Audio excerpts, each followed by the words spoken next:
Good evening, members of Spiritual Encrypted Encounters. How's everybody doing tonight? I hope everybody's doing great. For those who follow here on YouTube, those who follows my group on Facebook, Spiritual Encrypted Encounters, and those who follow HCS 895 short reel TikToks. I hope everybody's doing great this evening. Uh, how are you doing, cousin Jesse? Oh, I'm doing good, cousin. Doing good. Just here waiting for the people to come in to have an awesome show. So let's get it. I'm fixing to do is share to the locations I normally share when we go live.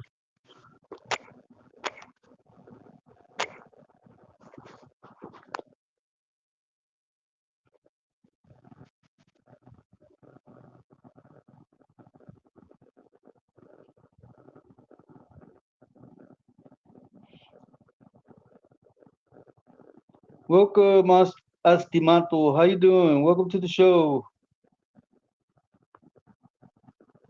We just barely getting started, brother. Getting ready to start this show. All you gotta do tonight is if you want to share an experience or share something that uh you found, you're welcome to come up and chat. Welcome, Ivy. Cross eyes blinking, Ivy. Crossed eyes blinking.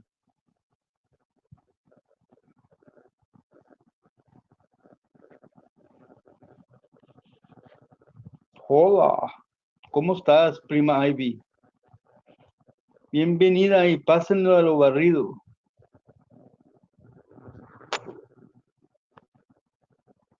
So how you doing tonight, cousin? Doing pretty good.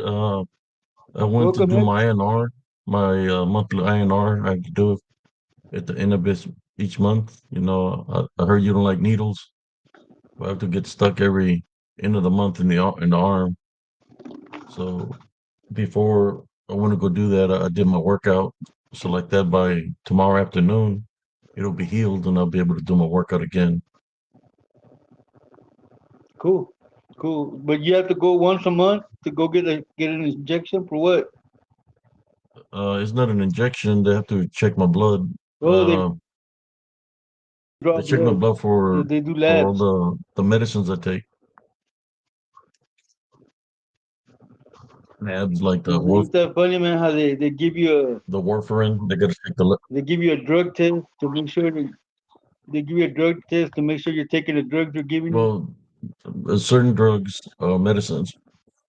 The levels have to be a certain way, so that's why they check them to make sure I don't got too much or not enough in my system. The Oh warfarin, wow. which is a blood thinner, is like that. Then of course sometimes they'll throw a random drug test in there that you don't even know they're doing, but they do it just to see we're doing drugs. Which I'm not worried about that because I don't do drugs. You like to ask me about if I do drugs, I tell them, man, I only do the drugs that y'all prescribe me.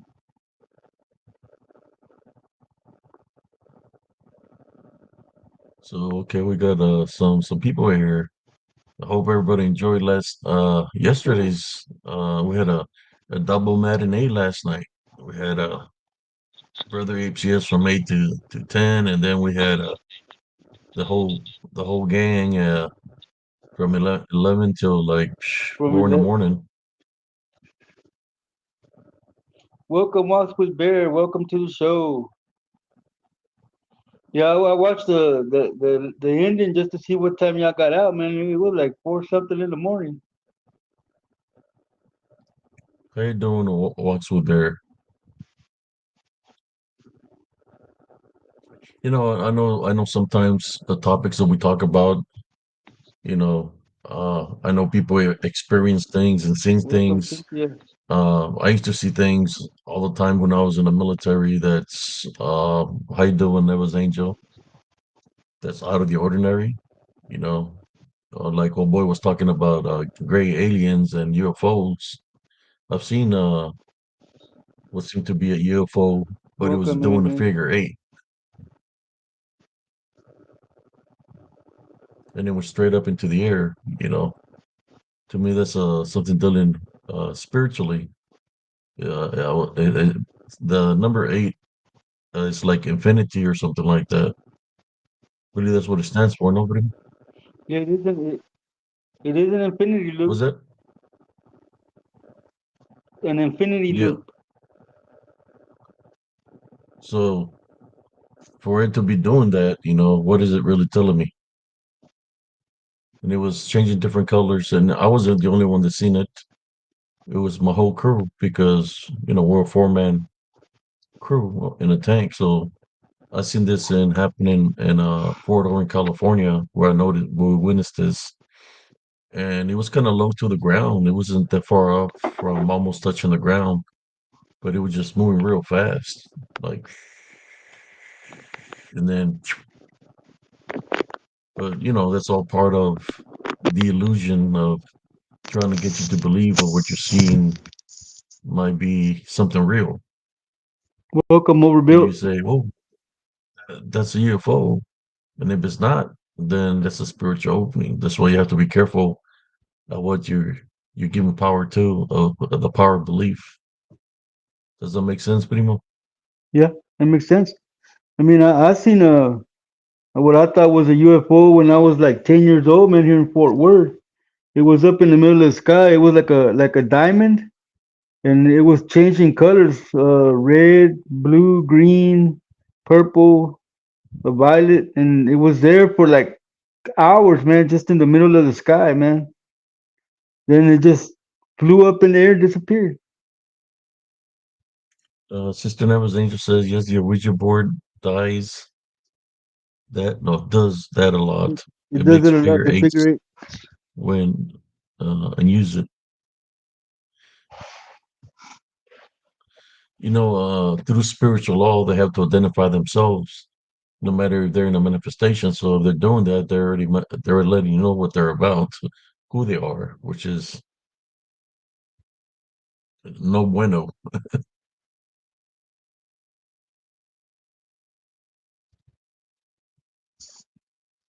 You know I what, mean, man? this is like you say, cousin Jesse. There's the globe where Lucifer is running havoc with everything that's with him.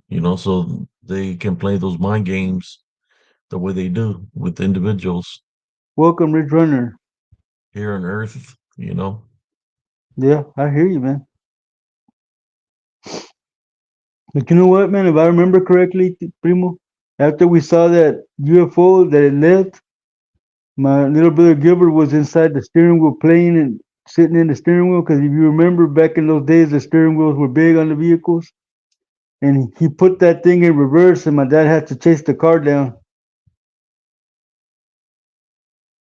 Oh wow! See if people can see my shirt here. Well, I still got you small, primo. Huh? Let me see if Uh, people can see the shirt. Nope, that's too far. what y'all think Too on Primo Florida. 18 shirt? You can make it bigger, Primo. Make me one of Madeline's people. Check, peep the new shirt, guys.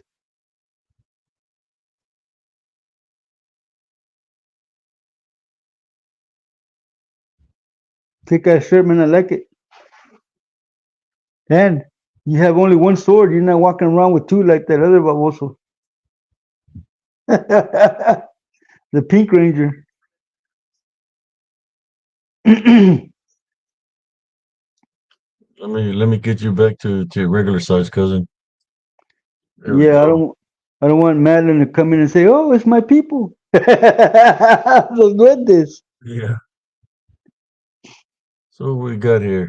Look what Navia said. She said when she was playing with the Ouija board, the spirit I was speaking to said it was in hell and he was afraid of Satan. Wow. That's why I never played with those things. Yeah.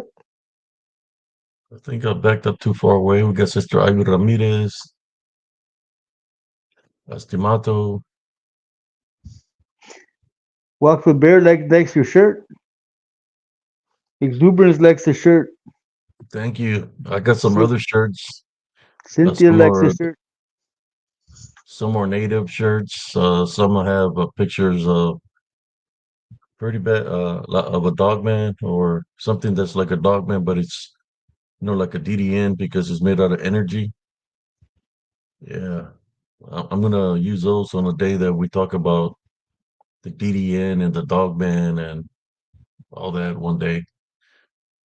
But I want to wear this one today because it's the knight represents me being in the armor. When I was in Germany with 134 armor or battalion, I had armor up in there, knight armor, and they had swords and all the equipment that the knights used to fight.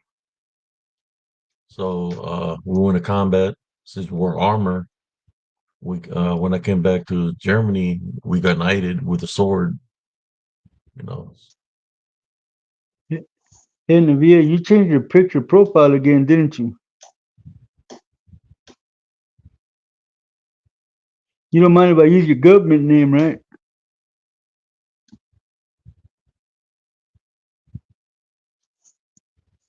there we go, catching up, y'all.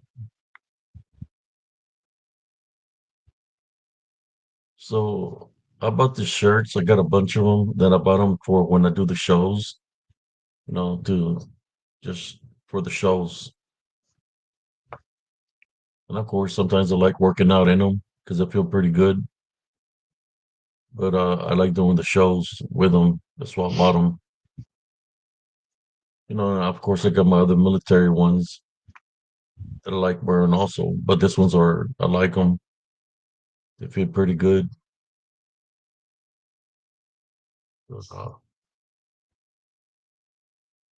okay, let's see. Walk with Thank you, Bears Nevezade. says that you should print your porter pics on your t-shirts, man. Cool, Cynthia. I find Cynthia easier to say than Nevaeh's Angel. So, yeah, yesterday's topic, we were getting into it, talking to uh, me. I'm not afraid to have anybody in here where they're, they're really truly trying to share a story, or if they're infiltrating for somebody else, I give the people the Welcome, platform, Tim Rick. I give the people the platform so they can be able to share something that they've experienced. Uh, we don't Thank you, we don't Cynthia. discriminate in here. Not unless somebody come back in here acting a fool, then we send them on their merry way. Let the But roasting really, begin. really don't have that many problems with the members here of Spiritual Encrypted Encounters. Awesome, That's Cynthia. right, Tim Rig. You can open up a portal through with a Ouija board.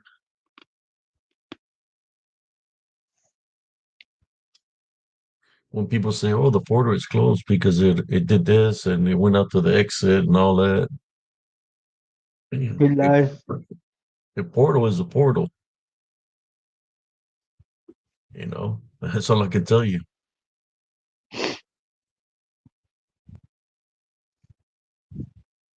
But yeah, Ouija boards is one of the things one of the topics that we talked to here a lot because of certain incidents that happened to my sister, to me, dealing with a Ouija board that she had bought from somewhere. It was an old Ouija board made out of wood. It was very very old. Oh, here we go. Let me get comfortable. Kick my feet up. Who's the one that was saying yesterday that wanted to share a story? Was it Walking with Bear Uh, yesterday? I don't know. She's right here. Was that you, Walks with Bear, that wanted to share a story? Somebody wanted to share a story or something. Yeah, it was some other guy, man. That he said that he'd do it some other time. I can't remember his name though. Never's the angel said, yeah, they say you must make the board say goodbye. Yeah, but what's to stop it from lying to you though? That it says goodbye and it still stays right there in your house. It's See like that? when people say no, no means yes, no means no, but to some people no means yes. Keep on going. Hmm. Your mouth says no, but your mouth says no, but your eyes says yes, yes, yes. uh, that's what Smurfy thinks. It was a male. Hmm. What was the name of the male spirit? Was his name David? I can't remember his name at the moment either. Walks with Bear, but he said he had a lot of stories that he had shared somewhere else. Never's angel said it's a light period. Yes, it is. I touched one once and it sent a shock through my arm, man. I never wanted to mess with it again.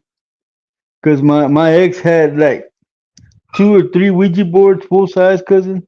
And then she had one she carried on a key ring. Pretty sure she still has them somewhere in her house. Oh, yeah, he's the king of the lies. He's the one that invented lies.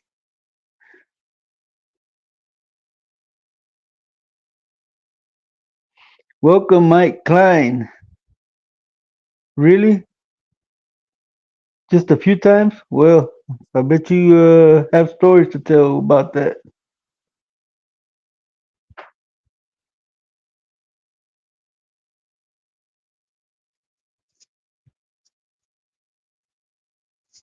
Let's talk about portals. I mean, I've done a show about portals, but a Ouija board can be a portal. A mirror can be a portal. A Making a pentagram of the ground. It's a ritual. You do a sacrifice. That could be a portal. Um, when you open up in spirit to anything spiritually, it can be a portal because you're opening yourself to the spirits. Welcome, Benny Frelix. Yeah, I remember your story in Evans Angel about the paper and quarter that you used when you was a teenager. How you doing, brother Benny Frolix?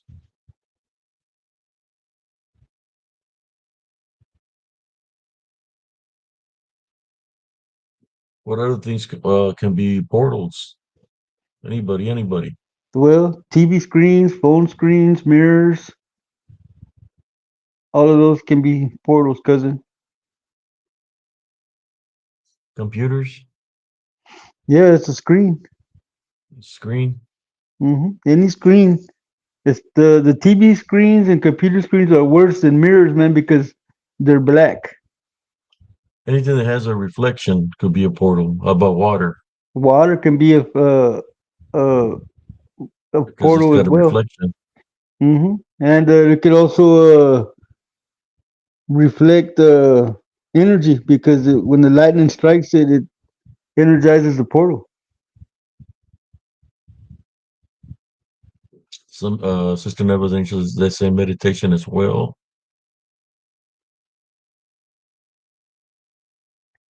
Well, meditation, it depends on how you use it because if you're trying to just do it for yourself, you have to reflect inward. Keep your consciousness closed and not open up to anything. Yeah, TV screens, computer screens, phone screens, Navia, anything black screen, yes.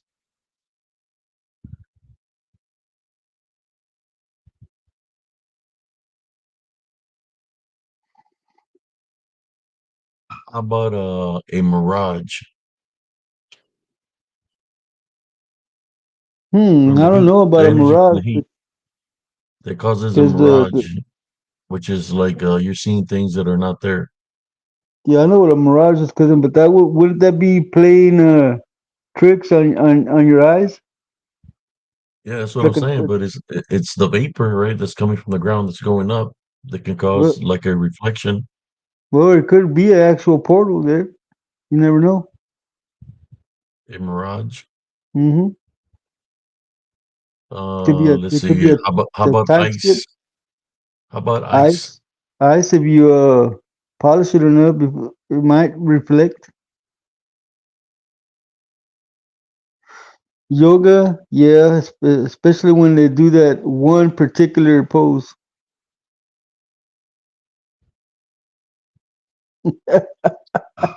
So ice skaters could be dancing on a portal they don't even know. Yeah, yeah, Do you think you remember when the girl stabbed the other girl on the ice ring with the skate. with a knife? Remember? No, I remember when she broke her leg with a bat. That Nancy Kerrigan, Yeah.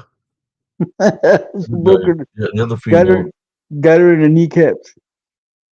Do you think that Hey, with the ice Monsoon, that was welcome. jumping with it, primo, Huh? What? the ice, the It could have reflection, the been. ice. She could have been temporarily possessed through the ice because, like I said, when you're looking from underneath the sheet, it's a mirror. Thank you, brother Monsoon. So who goes to the gym a lot? And there's mirrors everywhere in the gym. I don't go to the gym, man. If you seen my belly, you know I don't work out. What you laughing at, Cynthia? Got her in the kneecaps with the bat. Hey, that's old school. Brother Monsoon in the house. So who's gonna be the brave one that's gonna want to share a story about the things that we're talking about? We're talking about portals or whatever y'all want to talk about. Y'all can Tonight is jump just we're up in just the screen keeping it and spiritual real and talking tonight.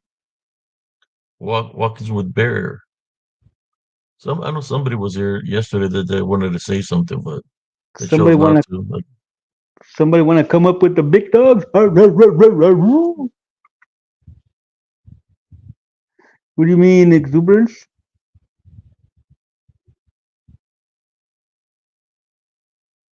You used to go work out at 2 a.m. Wow.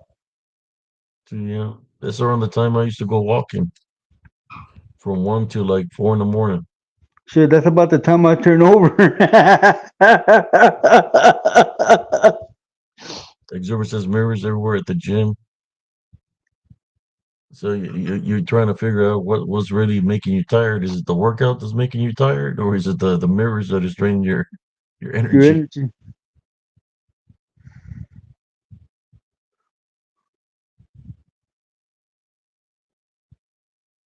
Yeah, I know. I decided to not make it so bright in here because I thought it might look a little better. What do you think, Gig? Should I turn on the other light? Welcome, Sharon. Welcome to the show. We are trying to get people who want to share. Sharon,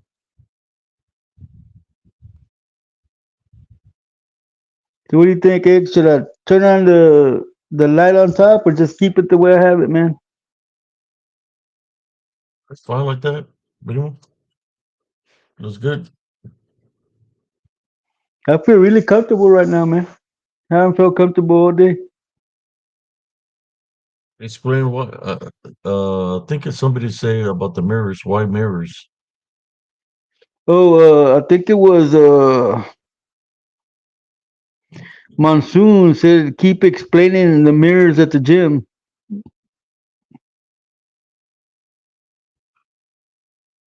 I don't go to the gym, man, so I wouldn't know. Well, reflection. As far as I know of what I've witnessed, uh, Thanks, mirrors used to Cynthia. be used to like when people were sick.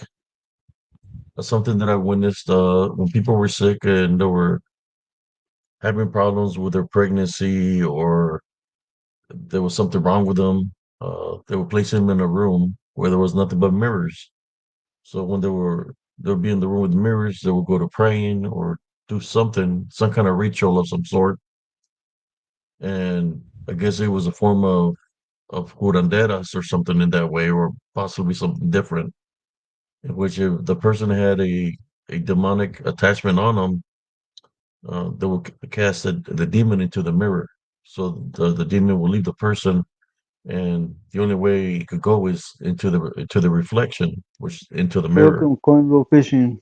So that's why I said that sometimes mirrors could have something because you don't know what has happened in the gyms or in locations where there's a lot of mirrors, you know, in which if something might have happened in that nature, that it could have a negative attachment in the mirror. So you go and you're looking at yourself and you go touch the mirror, then the negative attachment that might be in the mirror could attach itself to you.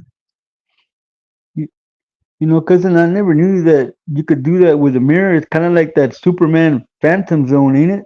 He throws them into a mirror. And cousin, if a mirror breaks, you better cover that up real quick and get to praying because it can, if it breaks, whatever's trapped in the mirror can get loose. I think every mirror I've broken, I've always peed on it for some reason.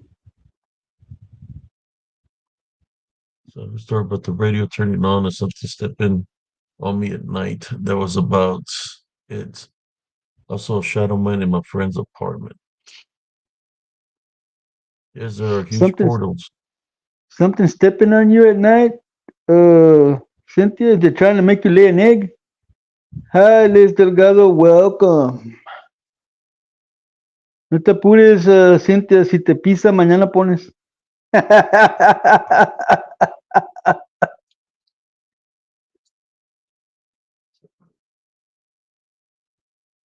remember my uncle that was doubling the dark arts. Me and one of my cousins were playing with a baseball because we're in the same team, which was we were in a little league team, and we were playing in this room, and we accidentally broke the mirror. There was no mirror in the Welcome here, room, Dave Dillon. and my uncle came and told us to get out of there, and he covered up the mirror with a blanket, and he started praying because he said that something was in the mirror, you know. So only he, he was dabbling with something. Only he knew what was inside the mirror, but he made us exit out of the room real quick. I had never heard of that before, cousin. Uh, there you go. You're hearing it now. Yep. Where I seen the one with the mirror, I know they got a moving mirrors. You know how they made a moving mirrors. Well, I was like, I think it was like 10 years old, and we were at this party, and we are jumping on a what do you call it, trampoline, and I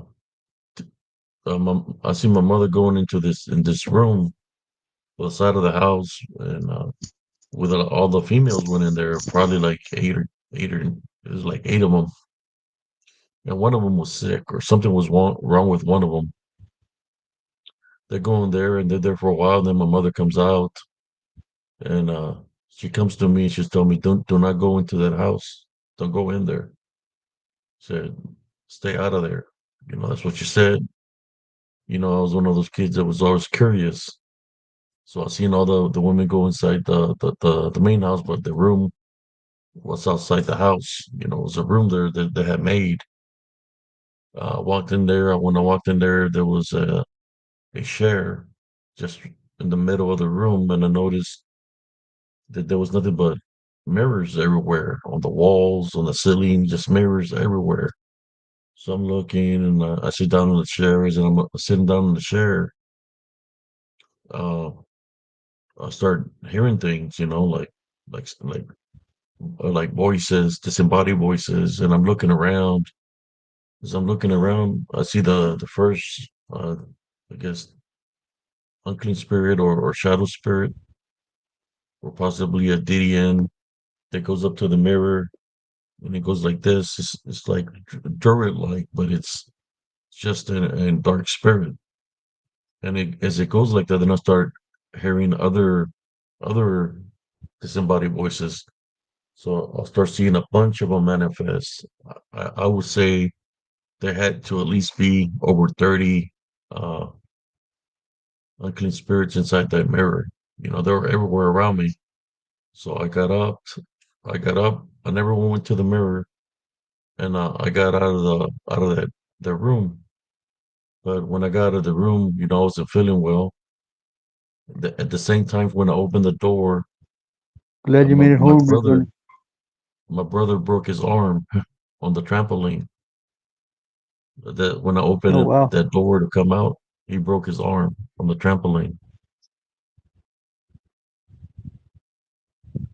Uh, then I got sick, and another reflection is when they do the ojo, when they cure with the ojo. So I had a fever, and nobody knew what was the matter with me because I was acting strange. Then when they were curing me with the ojo and cracked the egg in the yolk, you could see me looking at me, laughing. So I believe it was one of those negative attachments that was in the mirror that attached itself to me, but descended to the egg yolk. After that, I became better. I know where Hey the house Smurfy, is too. welcome.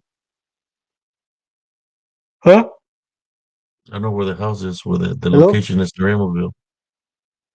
Oh really? Where? It's right there by 10th Street. Oh okay, okay.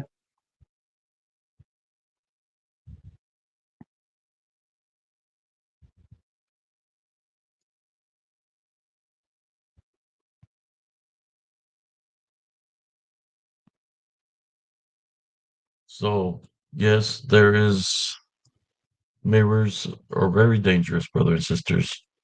Uh, they can trap events. Like if something happens in a household where somebody gets murdered and there's a mirror there, well, the bad moment, whatever caused that, could go into the mirror.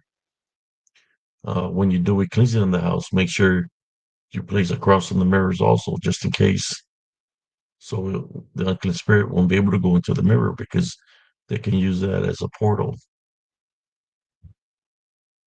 How about the windshield and the mirror and the windows and the windshield or any lens of a vehicle? Can they be used as a Well portal? the it could, but it doesn't reflect, cousin. It doesn't have the paper and stuff in the back to make it reflect. Like it can still see your image. So yeah, yeah, like I said, it could, but it doesn't reflect. Liz wanted to know if it's true that if you break a mirror, 7 years bad luck. If there's something in the mirror, yeah, then bad things can happen to you. I don't think it's that 7 years bad luck. It's just there's things that could be in the mirror that come out that things can happen to you. I think the movie I remember was the original Boogeyman movie. I don't know if y'all remember that. I remember that like it came out in the 80s, man. I In the went to original see it when Boogeyman movie, it was dealing with a mirror. The mirror broke, and I guess something came they out got of rid it. of the mirror, but there was a couple of pieces left loose, and I guess the Boogeyman or the bad spirit was killing messing with people because they didn't expose of all the mirror Welcome, or something Paranormal like Oz.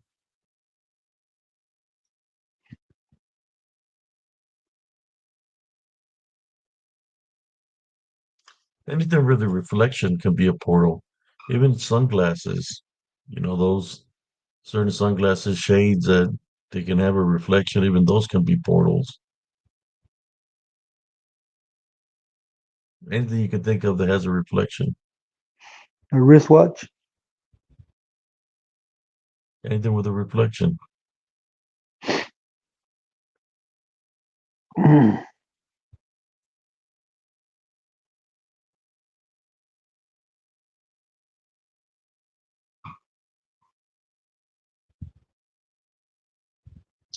I got y'all thinking now, don't I? Man, they're gonna go to their house and start putting Cover, covering everything up. they're gonna cover up all the mirrors and everything in their house. Check it out, cousin. I got three portals right there in that mirror right there. Look. Yeah, there you go.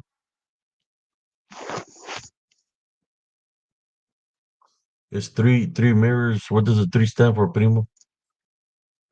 A la The chingada. the Trinity. Yeah, those are three loop. This a three loop mirror, man. It's antique. But yeah, that's the Trinity, man. I never thought about it till you said something. And then I got that thing over there with all those damn dolls in it. Hmm. I have it locked. I have it under lock and key.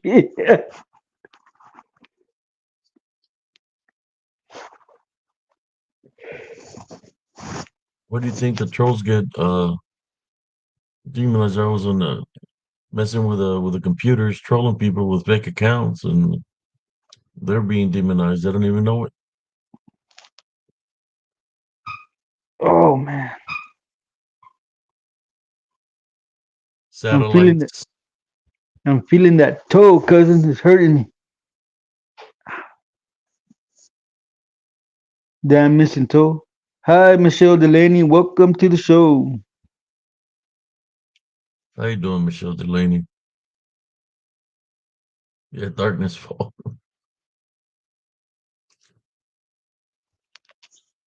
Uh, who's one of the monsters that hate mirrors, cousin? Dracula. The ones that hate it, Dracula. Count Cius hates mirrors. They don't like mirrors because is They it cast they no don't like shadow. mirrors because they see that they can see themselves, or they're afraid of the mirror because they know there's something else within the mirror.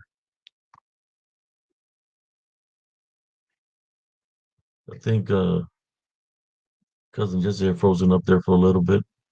No man, the phone fell into me and I poked the round button and took it was wanted to clear everything. So I just poked right back and it brought me back. Since Murphy is afraid of when he looks into Bubba's eyes, he sees nothing but pain.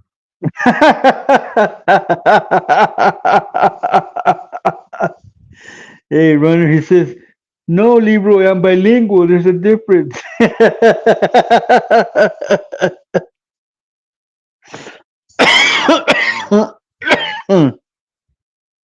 So about movies, do you think movies have things because they're being recorded and stuff like? Do you think there's movies where there might be negative attachments within the movies within the movie itself?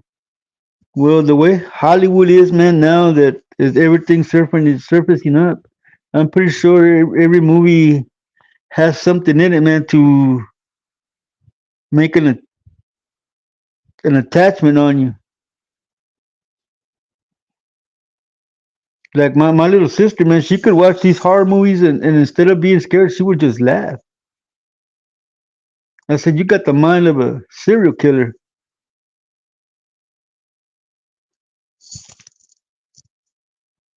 Well, So then I got you. I got you, runner.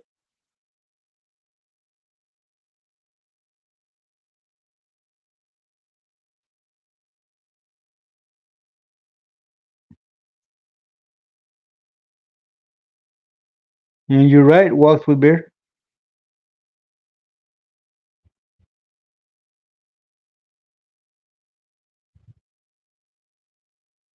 yeah, it's kind of like one of the movies that I remember that they used the elements was the movie The Llorona, where wherever there was water, she could manifest through the water. Whether you're in the tub, in the sink, by the pool, by a creek, by a river, where it was raining, that's when she would manifest. So talking about a puddle with a But we already said the water will be kind of like a portal. Somebody's saying, how about the movie The Exorcist? You love scary movies and books, Cynthia. I told you, people that love that stuff, they're borderline serial killers. And Liz, I've never been to a funhouse mirror, so I wouldn't know, or the carnivals. I stay away from stuff like that. Don't want to have to hurt somebody. Jumps out all of a sudden.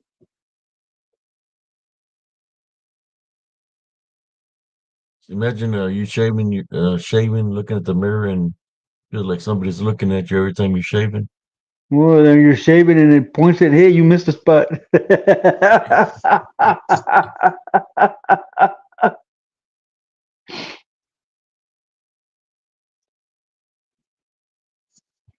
How about shiny rims on a vehicle?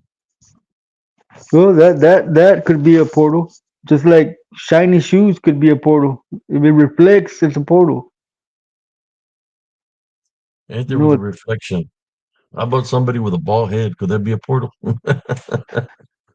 they used to say it was when I was bald.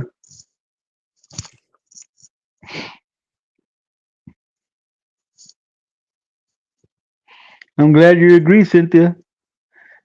Hello, Morgan. Welcome. Yeah, the movie The Craft was really creepy. They did all of that.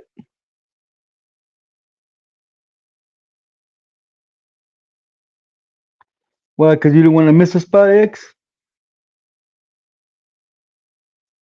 Mystical Wonderland, welcome. Everybody's showing up. Yep. You better hit the like button, or we're gonna send La Duende after y'all. She I don't hasn't know, but reported in, man. Duende ain't here tonight. No, the mayor of the Lollipop Guild is not here today.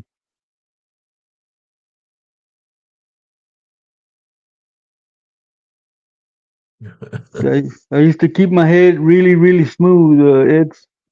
It was shiny. But then I would suffer in the winter because my head was always cold.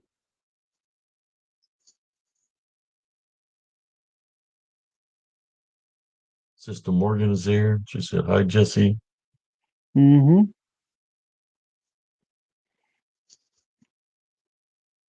Hey, Morgan, where did you leave Madeline?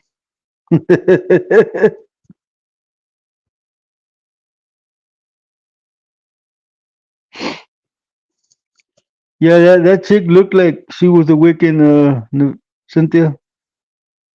The one from Waterboy. No, yeah. I think it was just the way she dressed. She was dressed gothic. In those times, everybody was dressing gothic, I think I've always dabbling in dressed. things. I think I've always dressed the same, cousin. I've never changed the way I dress. Still wear my dickies. Mystical Wonder said, "I did it." LOL.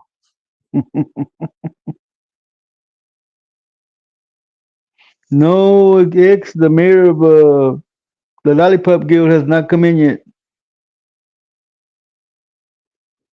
Morgan says, Abe, is there a way you can tell if there is something in or around my home? Yes.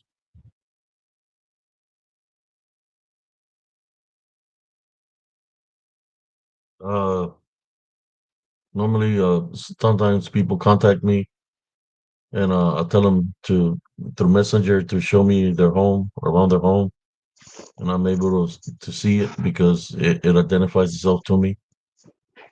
You did that I at my help old the house, people like remember?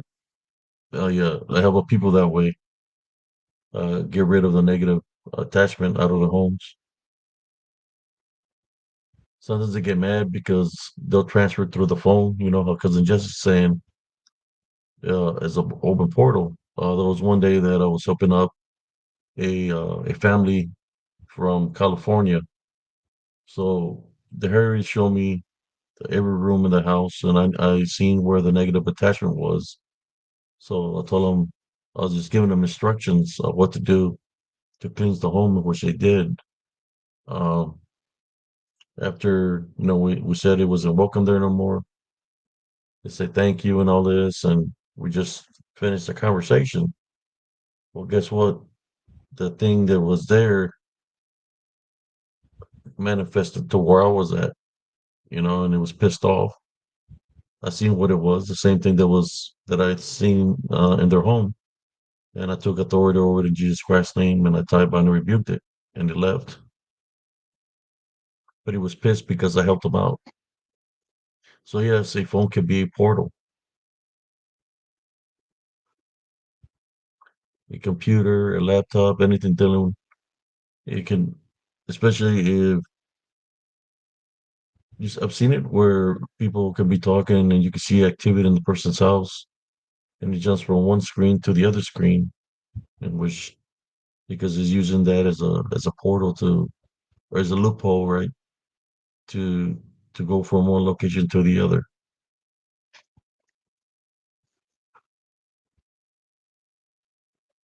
Morgan says, my daughter's seeing, she says, a granny with dark eyes and big teeth who plays with her balloon in the backyard. A granny,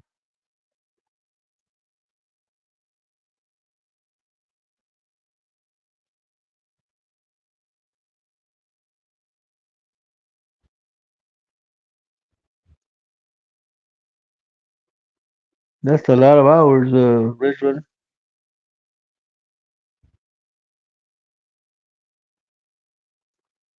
maybe I will put it to a spiritual test. If you got holy water, olive oil, the balloon that she plays, bless it, see what happens. If you bless the balloon that your daughter or The the granny balloon plays with.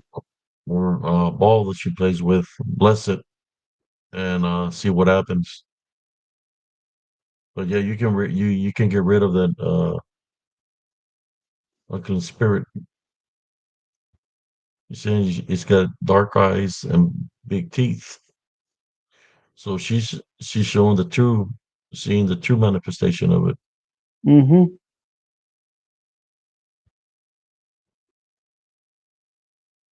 Whoever wants to speak, man, it's open mic. Y'all can You jump know, on and speak about whatever you want to speak about. Just let me know here.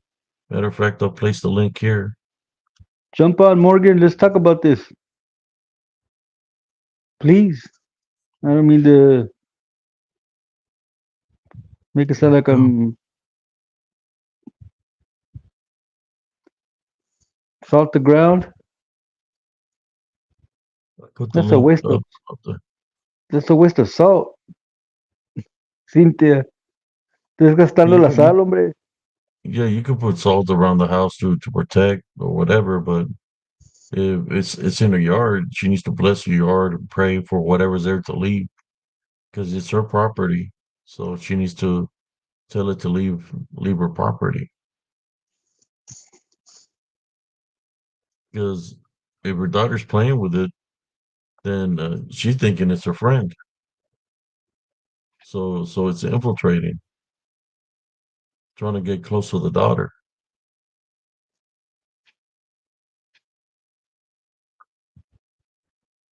It could be being a friend right now, but then later on it could try to attack her also.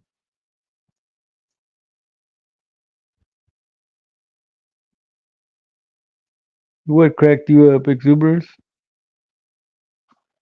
See, that's what I didn't want to come off as, Cynthia Mandon.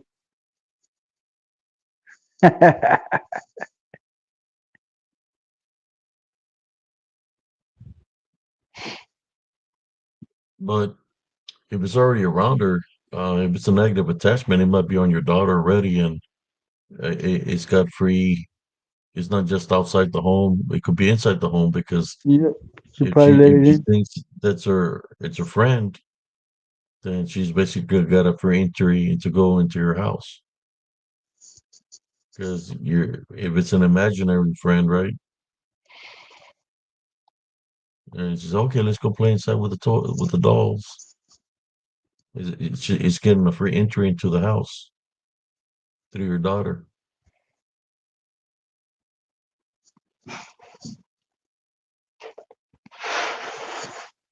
Oh, So you're gonna have to pray against it.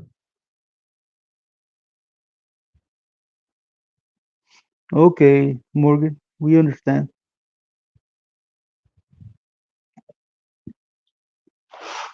There you go. Sister Watkins versus Make a Leave. Then salt is a barrier for extra property line protection if you want.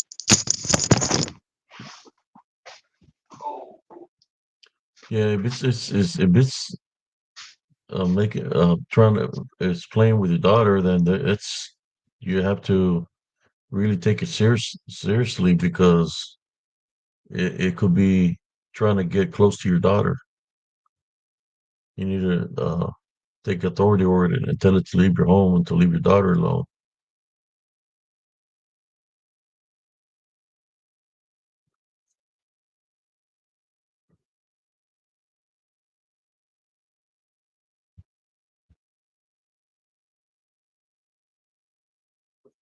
My ex saw a woman peeking out around the corner. He said in our home, I think by putting crystals and religious items, it left and now in the back.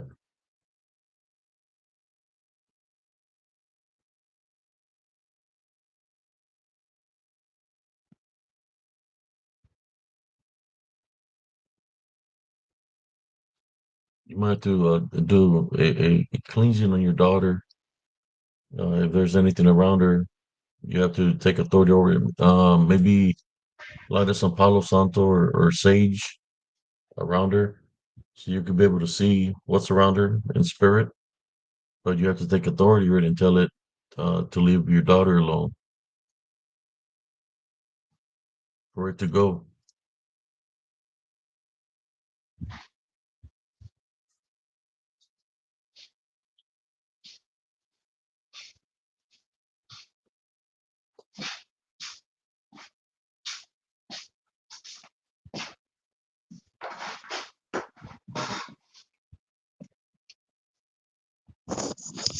That's the DDN can do that kind of stuff with DDN or anything that any unclean spirit has those abilities to try to pretend that they're the friends of children. That's how they do them. I believe that's why we have so many missing 401 cases of children missing because of that. They say, okay, I know a secret place. Let's go play over here in the woods. And next thing you know, the child is missing because it followed the spirit somewhere else. Or say, I live in the, they say, my house is in the water. Come, I'll take you. Next, you know, the child is not here no more. Child drowned. You know, things in that nature can happen. Hello, Annette. Welcome.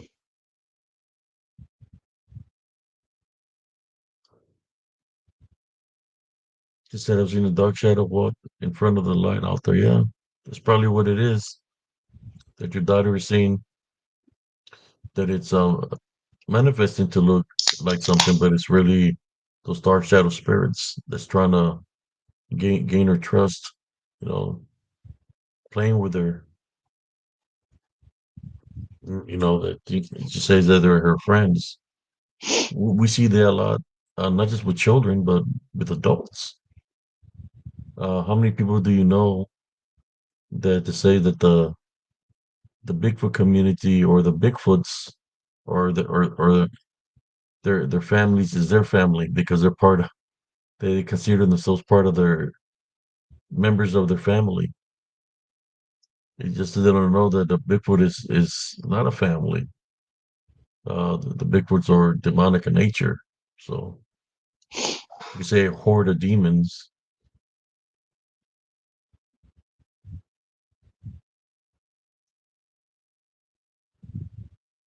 Oh wow, she's seeing it during the day now. You know, you're gonna have to take authority, Sister Morgan.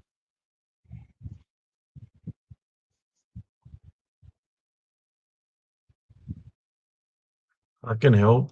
Uh, uh, Whenever you get a chance, you know, we can give me a call through Messenger tomorrow, and show me your house and see if I can sense anything or see anything, or wherever she's seeing it, to see how I can identify or sense in spirit what it is, to try to help you get rid of it.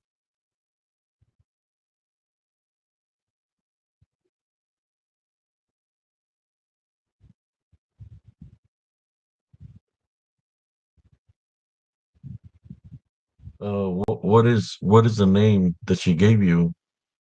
It, did she say that it has a name? What name is it using?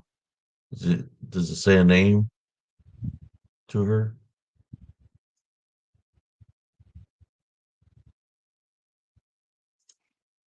Hmm.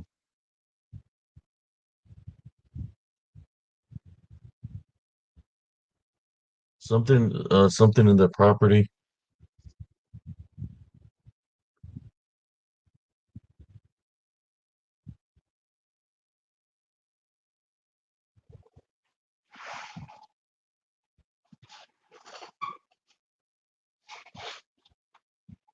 She just said granny.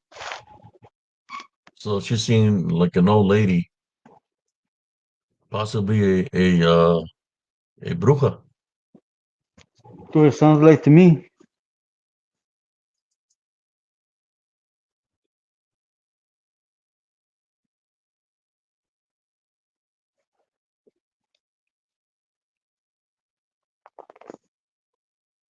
Hello, how you doing, Judy? Welcome, Judy Donnelly.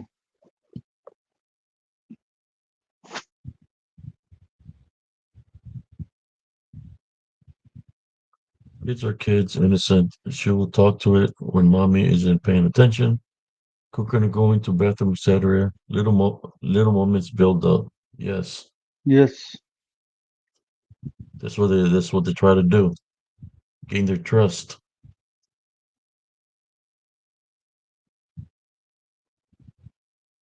And if she's believing that it's her granny, she's giving it power of belief, which is just going to get stronger.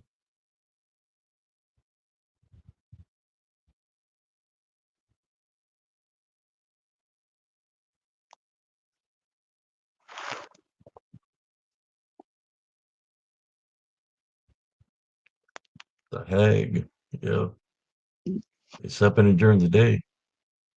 What she's awake. Mm-hmm. How old is your daughter?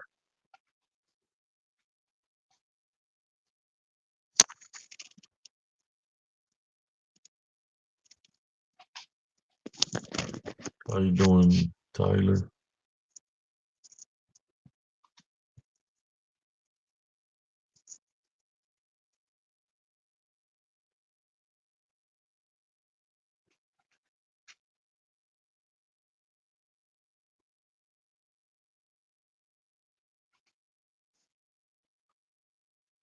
Hmm. What do you think about the cousin Jesse?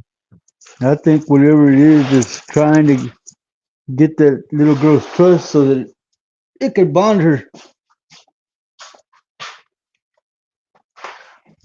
Now it's bad because now she's even seeing it during the daytime, and those things don't usually come out at daytime unless they're after something.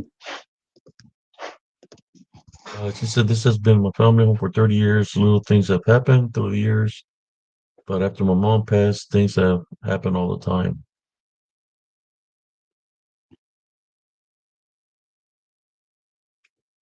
4 years.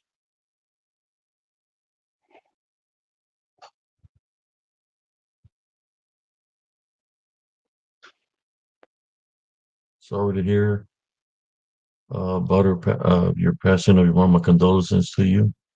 You have my condolences. Was your mama the head of the household, Morgan?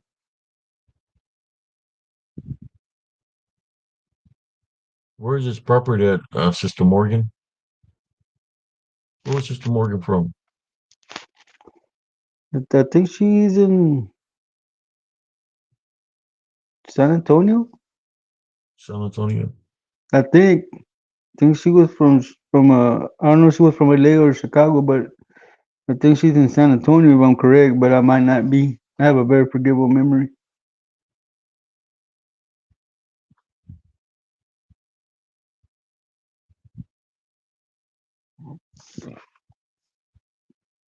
Excuse me. Am I behind on my chats? No. Oh, the chats are up to normal. We got 43 viewers. La Duende, I don't know what happened to her. She probably got captured. she's She probably got out. captured. The little Duende got She captured. probably she Madeline, probably out. She's Mr. probably out Madeline. performing that song, the lollipop give, the lollipop give.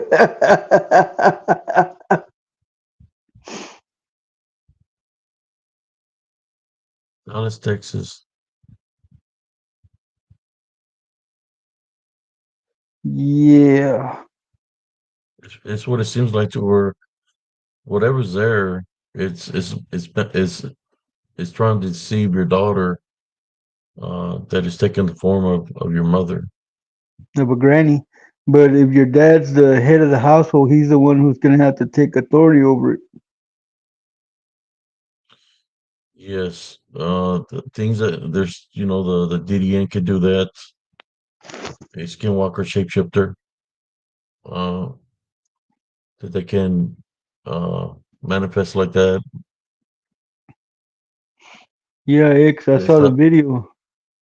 She got into a fight with a cat and lost.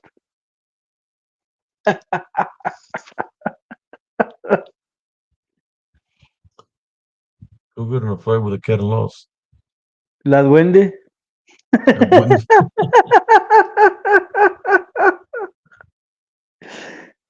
her Oh chocolate her chocolate broke, so she couldn't make it to the show. no. She probably working. She's gonna see the man. We better be quiet, man. She's gonna see the the replay.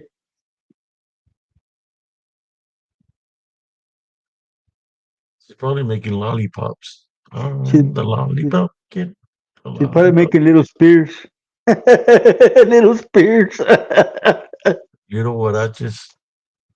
little chanclitas. Little chanclas. Chanclazos. Chancletazos, like she said. Chancletazos. You gotta protect the children. Yes. Um, uh, I would suggest maybe give her something to wear. A little black tourmaline. It'll keep that granny impersonator away from her. Okay, Black breezy. tourmaline will keep negative energies away from her. She's a child, so I have to give her something in that nature or something that's blessed, so she could wear, whether it's a bracelet or a necklace. Also, how you doing, Joe Breezy?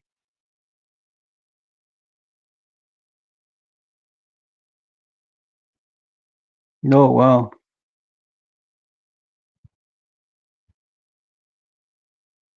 Let's see. He's a religious, but the premise scares him. But he was outside a couple nights ago and said he heard. He said, "Ye great birds on the roof, banging and being loud." Uh,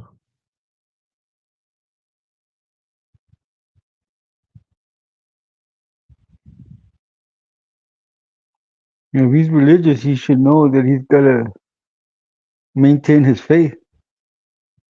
or cleans the home, get rid of whatever's there.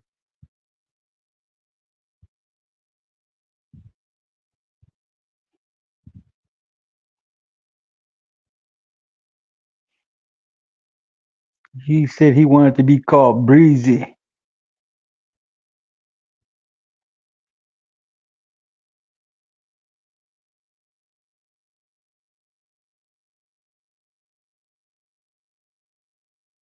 Yes, walks with bear.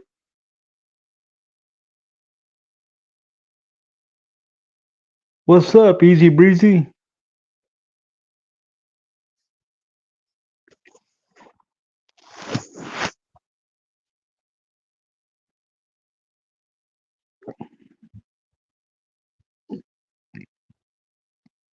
Man, this damn Coke sure is good, man. It's got ice in there. Just go what? Ice. I had it in the freezer. It's like a slushy.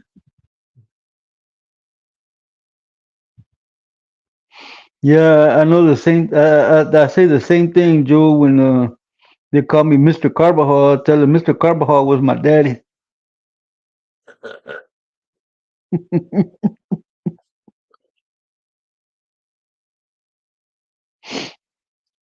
So I guess we can talk about. I mean, we already talked a little bit about the porters and the mirrors. We talked about Uh, what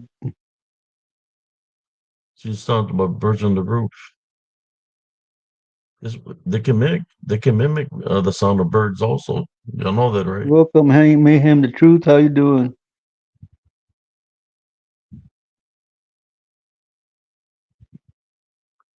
We're doing good, mayhem.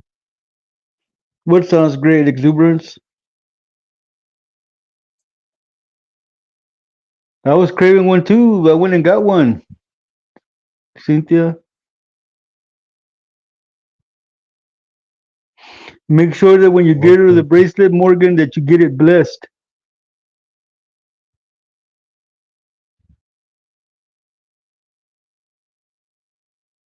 You said you had a close encounter the other night. Was it with a UFO, dark shadow spirit, the slush, bato, the slush? Good evening, Joe Burgers. How you doing? The UK is in the house.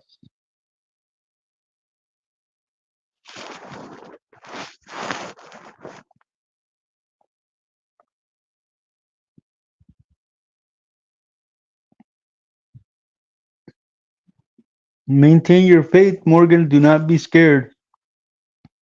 Keep praying. Yes, my Liz. What's going on?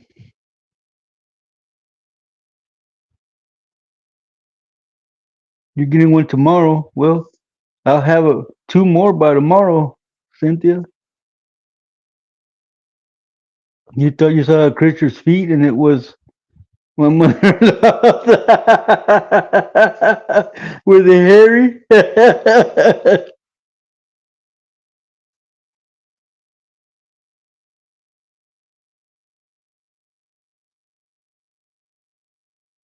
It was a.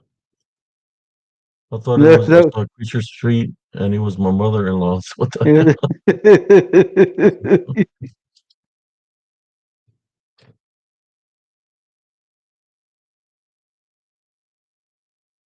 Hello, Bella Hernandez. My big jug, I only use that on Sundays when I go to church.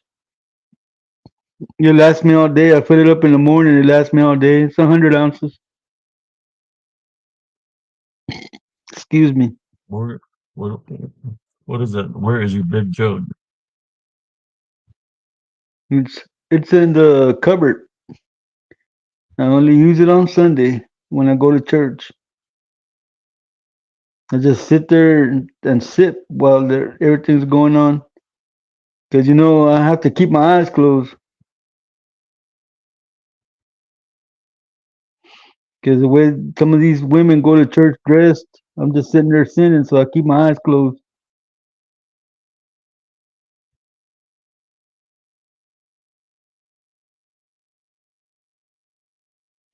We can't wait to hear your story, Morgan. Maybe one night you will actually come up and talk to us about it.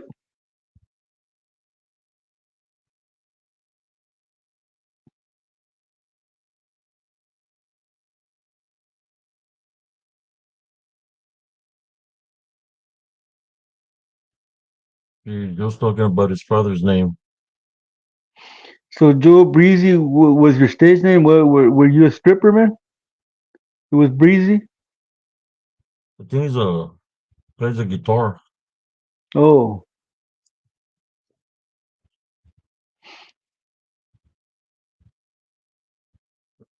oh, Rural MMA. This is your mom. You subscribed your mom to the show. Okay.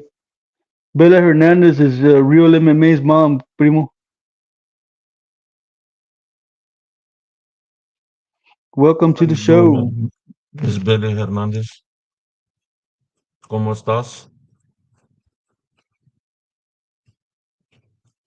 Go ahead, man. Ask away, Mayhem. ¿Qué quieres saber, coño? So long as it's not about corn, man, we're good. You're a rapper? Cool, Breezy. I was a rapper too. I was the fastest rapper at Whataburger. Nobody could rap a hamburger faster than me. Damn,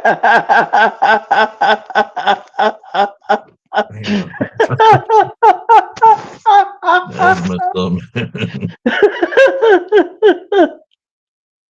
Oh.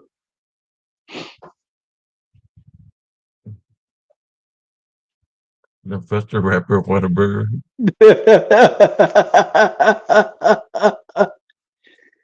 Oh. That was fun right there.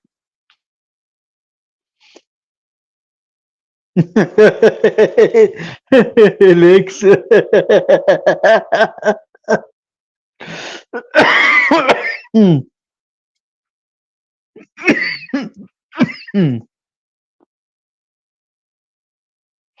Yes, that would be a good thing to do first, Morgan.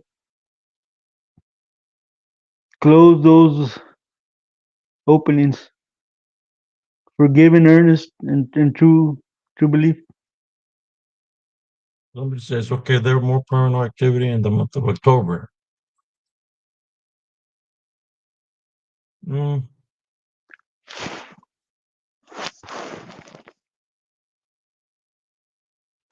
I know I was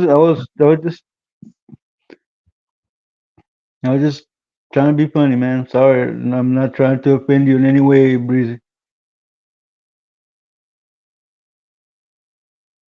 That's cool, man. Like I said, I wasn't trying to disrespect you, bro. I was just apologize if I came across as making fun of you. I wasn't, man.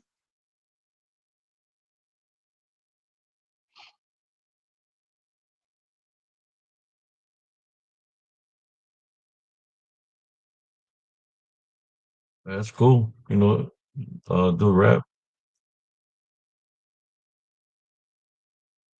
But for real, bro, I did wrap burgers at Whataburger, man. I wasn't lying about that, man. Burger. Yeah.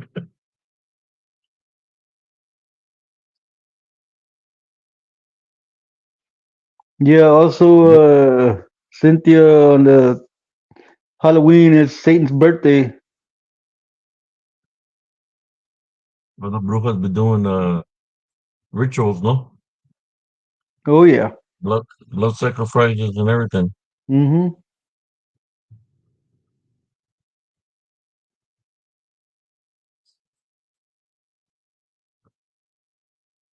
Oh wow, really, Morgan? You should make short reels with the footage from your cameras.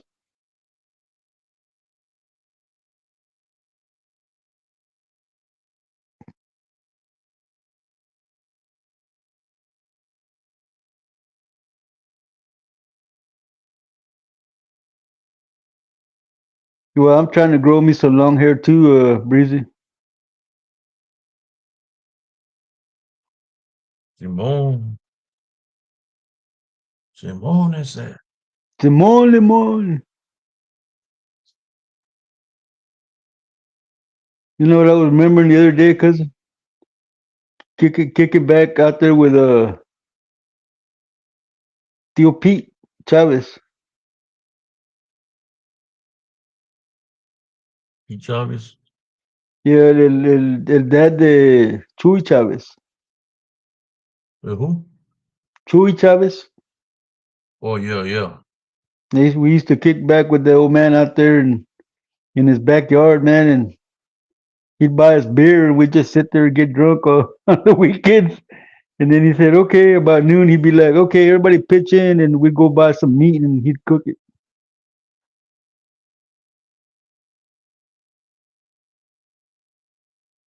Oh, how is it? Yep, I'm familiar with that. Hmm. I used to go and kick back with my uncle every Halloween because he's got a lot of traffic that goes through there on Halloween. In that neighborhood, they give out a lot of candy. But since my cousin Tiny died, man, I quit going over there. It's been like two years.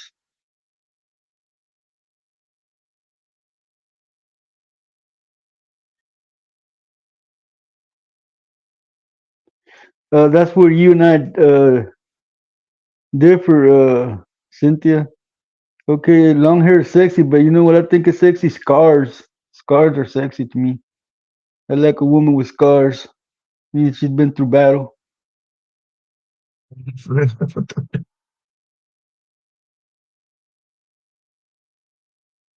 How you doing, Oh sister? wow. Abigail? Buenos tardes, Abigail. Z-Wig. Welcome to the show.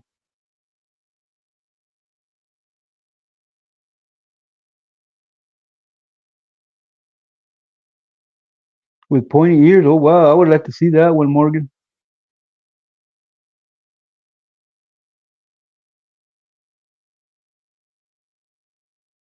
Well, you can do me a favor, Cynthia, and send me some through FedEx.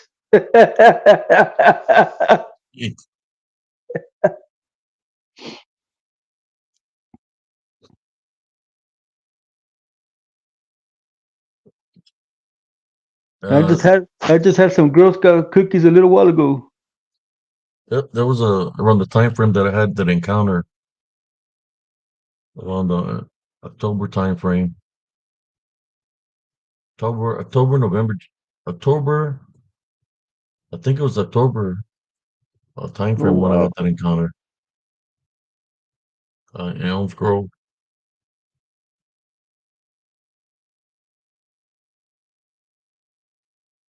Well, most of the chicks I used to date were fighters, Cynthia. That's why they had scars.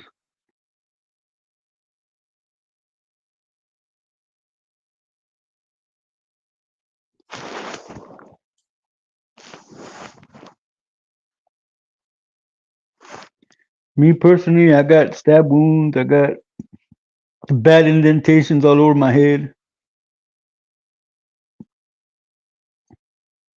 Girl Breezy says, I've done shows with everybody from Afro Man to Zero To to zero to ICP, CP. even those You've done with shows Tech Nine Tech for Nine for years. years. Oh, That's cool, awesome. man. Good for you, Breezy.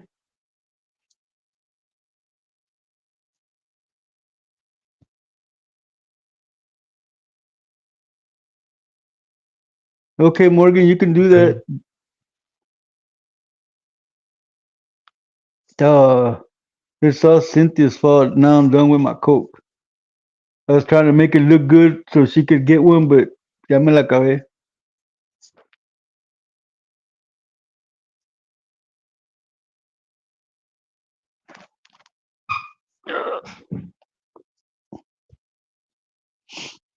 I'm enjoying this lighting, cousin. I'm enjoying the Cool. hell out of this lighting. This lighting. Our backgrounds kind of match now.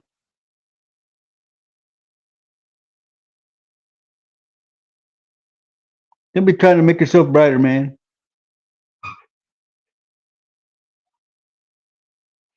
Oh, I like that, Nevea. You just went up a couple of points in my book. I like a chick that can take care of herself. Do you do karate or do you do crazy?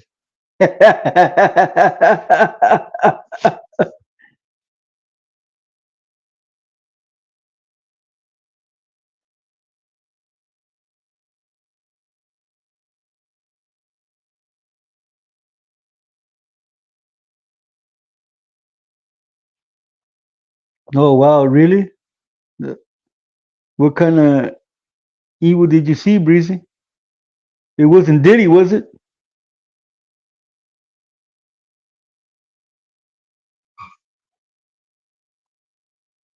And people that do all sorts of people in the music business, man. Mhm.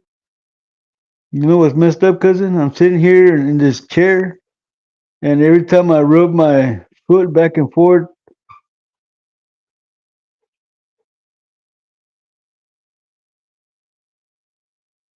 Every time I move my foot across the chair, man, I got a big old knot where the nerve from missing toe is, man.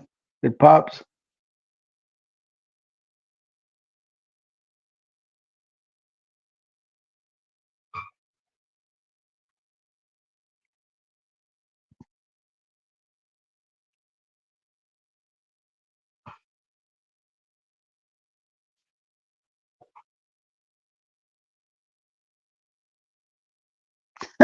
you're you're so wrong, Cynthia. They would just be crumbs.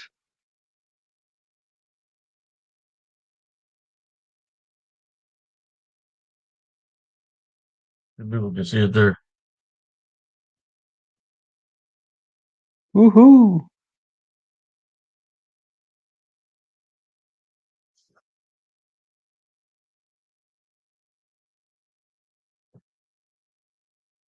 Oh, you're a boxer. So was I when I worked at the warehouse. Anyways, that's messed up. Uh,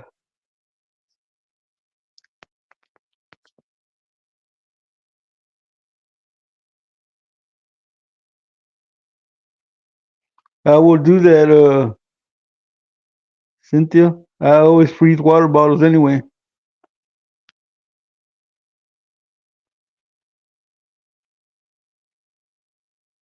This deception and hate. People get a little weight and think they're better than the fellow man. Well, like those groupies were fun. No, I bet. Abigail loves your shirt, cousin. Thank you. I relax your shirt too, cousin. Thank you. Oh, that's a strong word, Cynthia.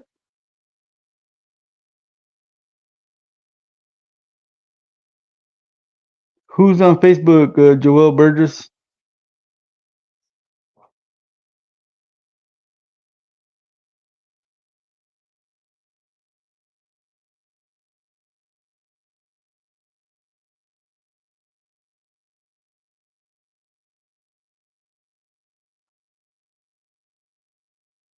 Well, we're almost into the month of October, so I'm more Mm-hmm. sure a lot of activity is going to pick up. Thank you for It always does sharing for me. the. Thank you for sharing the. Is that a real exuberance? Thank you for sharing.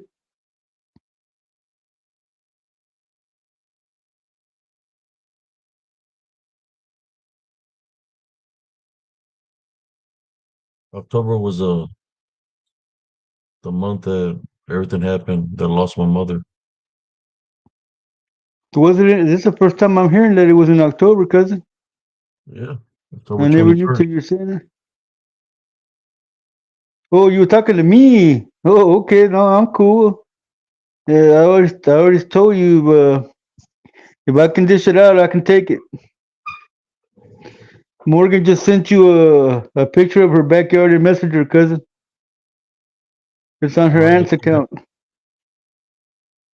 I'll check it out.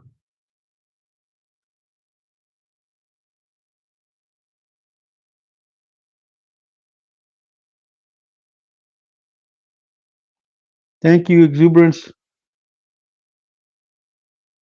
Oh no, you're good, Cynthia. You good. I don't feel disrespected in any way.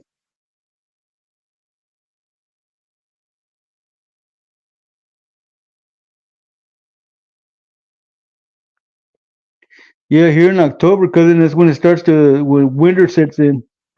Here in Fort Worth, around the 31st of October is when the north comes in. Welcome, Sashi. Welcome to the show. But I'm not serious, is Cynthia. I used to make boxes in warehouse. We're doing line work, so I have to make boxes.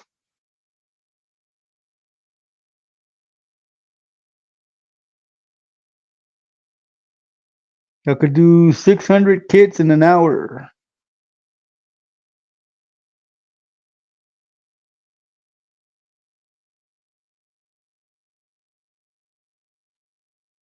Did you see anything, cousin? Seems like there's something there, but I need to get a closer look at it.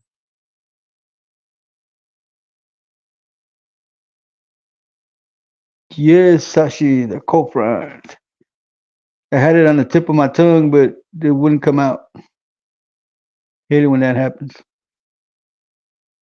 Yeah, around Halloween time, cousin, here in Fort Worth, the cold front comes in every year. Yeah, I had you know how the phone there used to be phone books and everybody's name used to be on the phone book.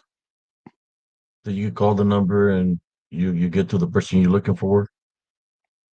A year later, after what happened with my mother, I got a phone call like around 10:30 at night on the day of her anniversary, Oh wow. and you could hear brujas laughing. A bunch of them were laughing, and you could hear either a baby or a cat being killed. It sounded like a baby, but you know, sometimes the cats sound like babies, but like they were killing a baby, Hey, and they were cousin, laughing.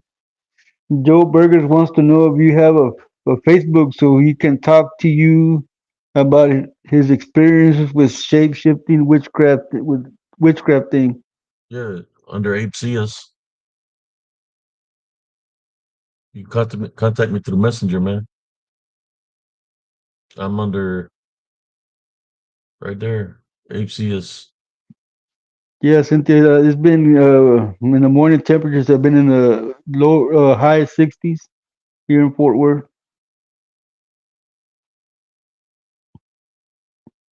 Oh, we lost cousin Jesse. There he No, I'm is. right here, man. You took me off the screen.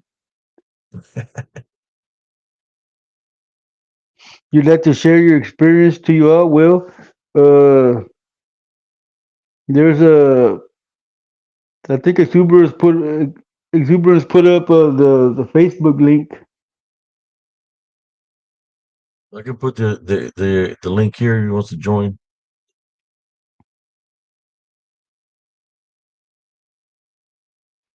That's There's a link. cool. That's cool, Cynthia. Much respect.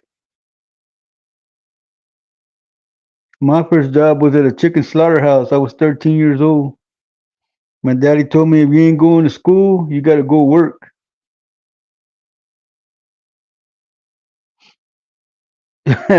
You know me, Exuberance. I always anything for a laugh, bruh.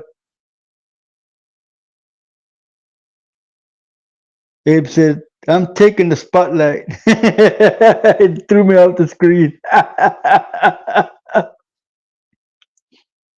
want like this on the thing. Maximize. Hey, That, now it's just Jesse. Hola, ¿cómo están? there you go.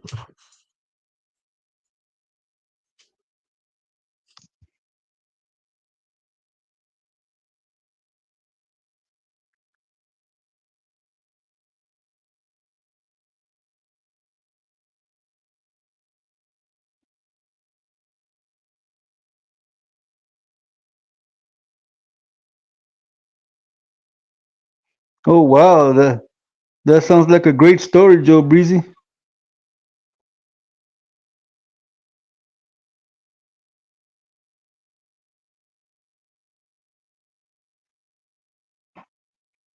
Okay, let me see. Let me send him the link.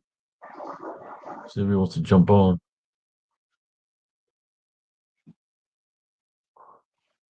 Face blue smiling, huh, Cynthia? Eyes crossed blinking, Cynthia.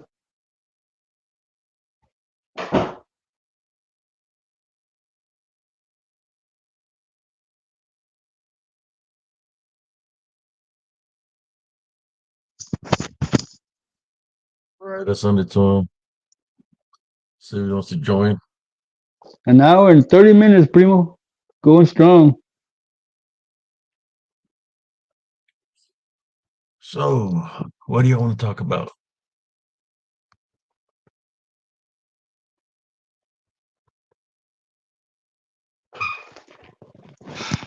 It's getting to the time of It's getting closer. Halloween. Yeah. This is when it's almost going to be the month of October. I've seen a lot of crazy stuff dealing with brujas and brujos. I think I shared that story about it was like a convent of witches, but it's like there were of all ages. Like when you talk about a family, like they're all ages, men, women, children, that they were all part of the convent of witches. Abe posted the link, Breezy. You just gotta look for it on the chat. Poke it and join us if you want to jump in. You just got 30 minutes.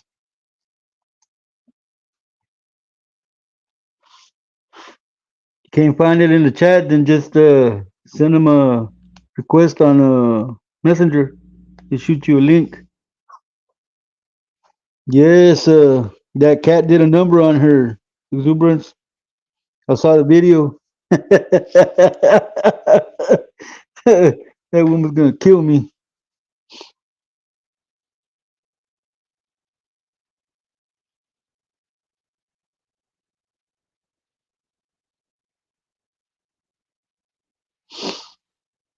I saw her online earlier.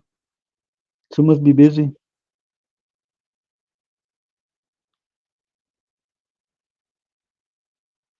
Did you find the link, Breezy?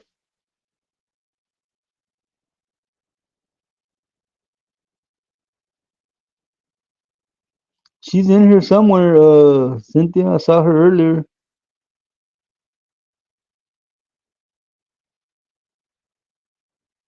Listen, Emily, shot him a link.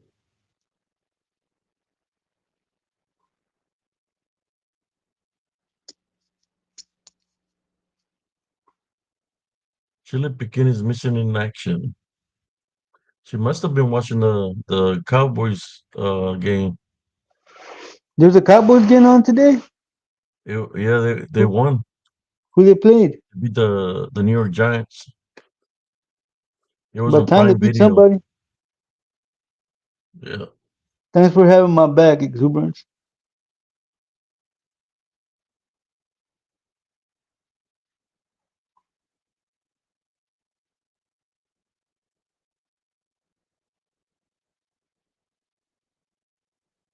sending prayers your way, Neva's angel. Prayers of peace, tranquility, and spiritual protection. We time bind and rebuke the unclean spirits that are causing chaos and havoc in your home. Uh, we type on every in Jesus Christ's name. They're not allowed in your home for them to leave you and your loved ones alone. This I pray in Jesus Christ's name. Amen. Amen. I thought Where's she Joe? works at night too, Nivea, but she's always here. What's up, Joe Breezy? How you How doing, you doing, brother? Breezy? What up, y'all? How y'all doing? All right, Going all all right. right. All right, all right, all right.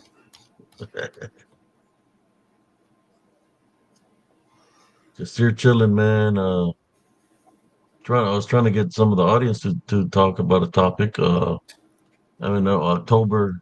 I mean, I Welcome, know you Baby say Yoda. you got something going on here in Temple Yeah, next weekend, next right? weekend. Yeah, so yeah, we're having Mallapalooza. So we're having a bunch of actors and actresses from a bunch of different horror movies coming out there and gonna hang out. It's a free event. Anybody wants to come kick it, just come out to the Temple Mall and have fun, man. It's gonna be dope. Ooh, I heard my favorite sound. Yeah, that's a good one. Have you ever seen anything weird since you were in a band and everything like during October, the month of October, like through October or in the later years of October? Well, no, not really during October. Okay, so with the cats that I used to kick it with, they always did Devil's Night, right? Which was the night before Halloween out in Detroit, where they would just go down there and like pretty much burn every freaking vacant car or vacant house that was out there. And after, the industrial collapse in Detroit, that became like a very big thing. So it was like, you might have, you know, 6 to 8 houses on the block, but only one was still occupied. So they'd call it Devil's Night. They go kick it. A lot of the juggalos, they'd go out there and you know run the streets, and because it was a low amount of police force and a high amount of population, or you consider, I guess, decrepit population. Yeah, they'd act a fool, but no, there was nothing really like evil, especially in October. We used to do big, like Halloween events and Halloween shows. Actually, the first show that I ever did was it was at Fat Cats in Houston in 2003, maybe 2004, and we got invited to go do a set out there, but we didn't even have like um we didn't even have an album out yet. We were still working on our first album, and they invited us out there. And then after that, it just kind of became like a thing because of the Devil's Night in Detroit. So they would actually have us out there. That was never really where I saw the evil. The evil came whenever um, record labels, and we're talking independent record labels, and people would actually like sell out their friends and the people that they actually knew and got started with and kind of grew up with in and I mean grow up with in the aspect of the music industry, where they would like literally give up their friggin' homies and um try to go on and do bigger and better things, but for money. And it wasn't even for like certain purposes. It wasn't like you had a beef with your buddy or whatever, and you're like, that's it. We're not in the band anymore, kind of a thing.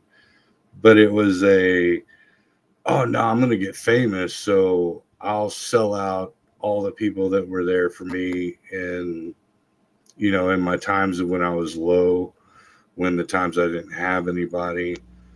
Um, and that got under my skin.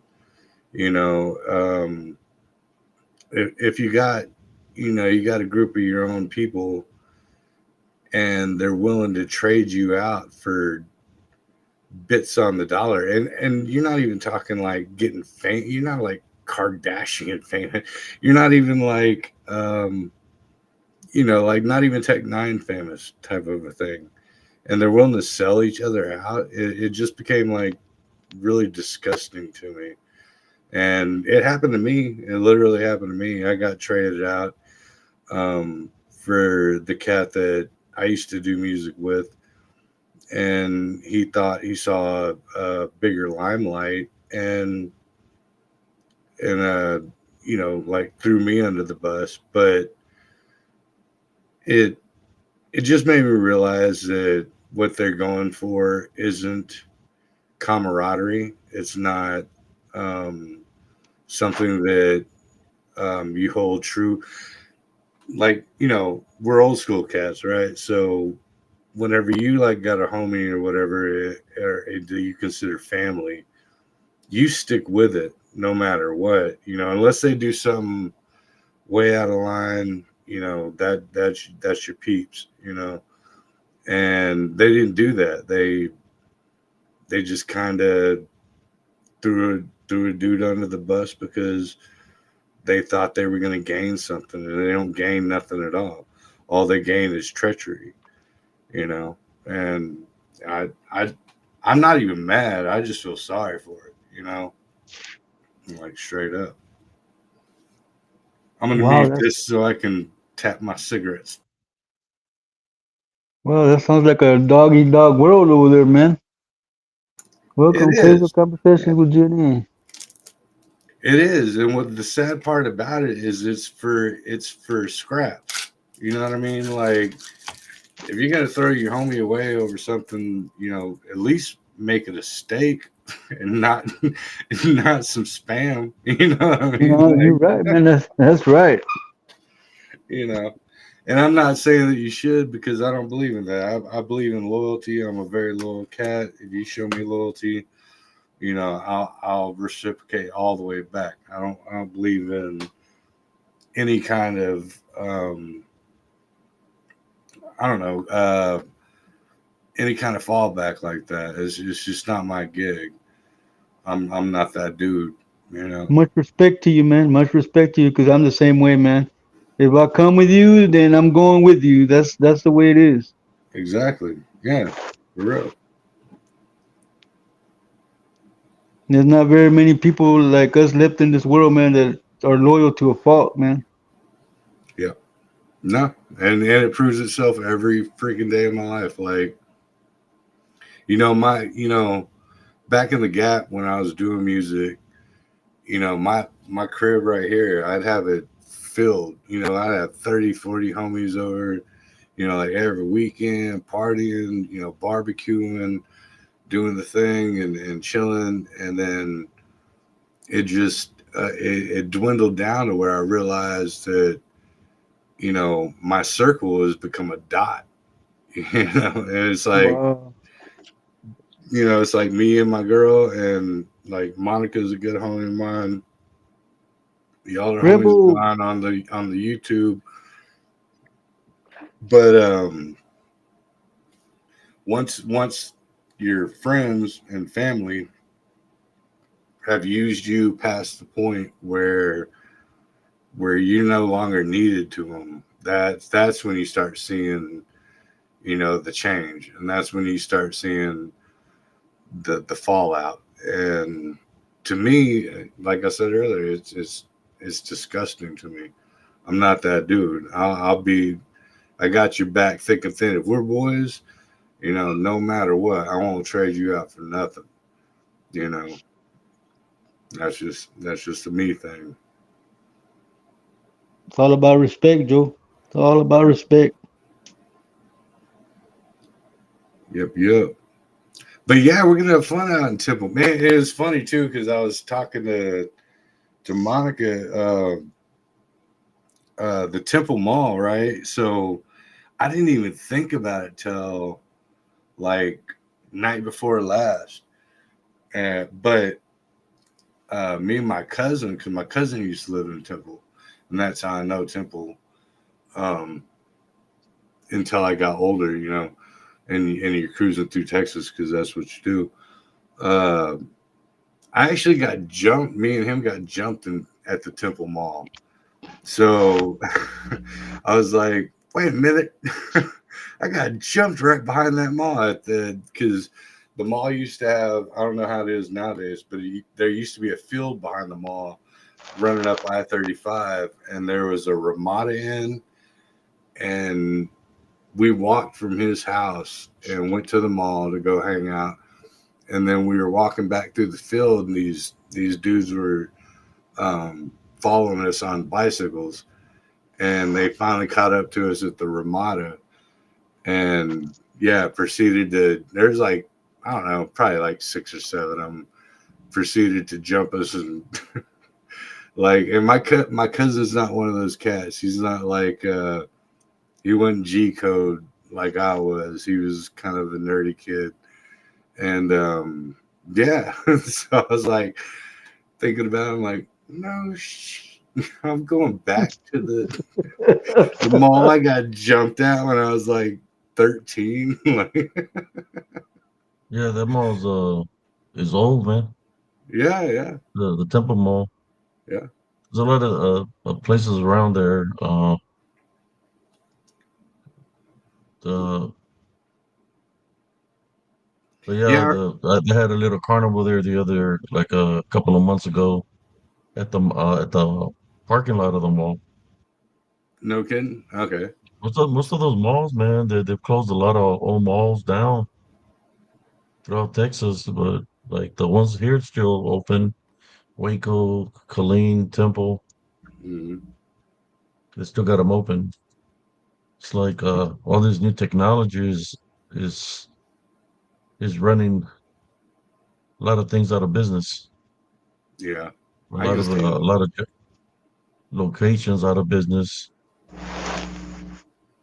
Yeah, I know the last time that I even cruised through there was literally when we went to um, Josh's conference out in Fort Worth, and that was Hmm. and I was going through because I remember for the longest time, man, since I was a late teenager, I-35 was just worked on construction wise. It was worked on all the way through there through freaking Waco, Yeah, Salado, whole 9 yards. Like you didn't get out of construction from like north of Georgetown till for you about got 10 out of years, Waco. it Yeah. was like that. 10 years, nothing but construction on the highway. Uh, I remember Well, coming out of the club called Longhorn Saloon, and it's already something happened where I had to go look for my wife's dad to see he was okay, but it was okay. So we kind of stalled a little bit. So when we left the location, we went under the overpass because we used to live by Temple Mall. There used to be an apartment complex over there where we used to live, and we was driving on the access road, trying to get to the that exit to go towards the mall. But there was a Taco Cabana up ahead. So as we're driving down the access road, there was this car. It was just this guy. The car was just parked in the middle of the road. He's got his cell phone and just walking back and forth on the road. And, we're trying to figure out what's going on. So I told my wife, just go around him. So we went around him. We were going around him. As we were passing him, you could see like he was scared. And as we kept on going forward, just had those pillars, because of the construction. Hmm.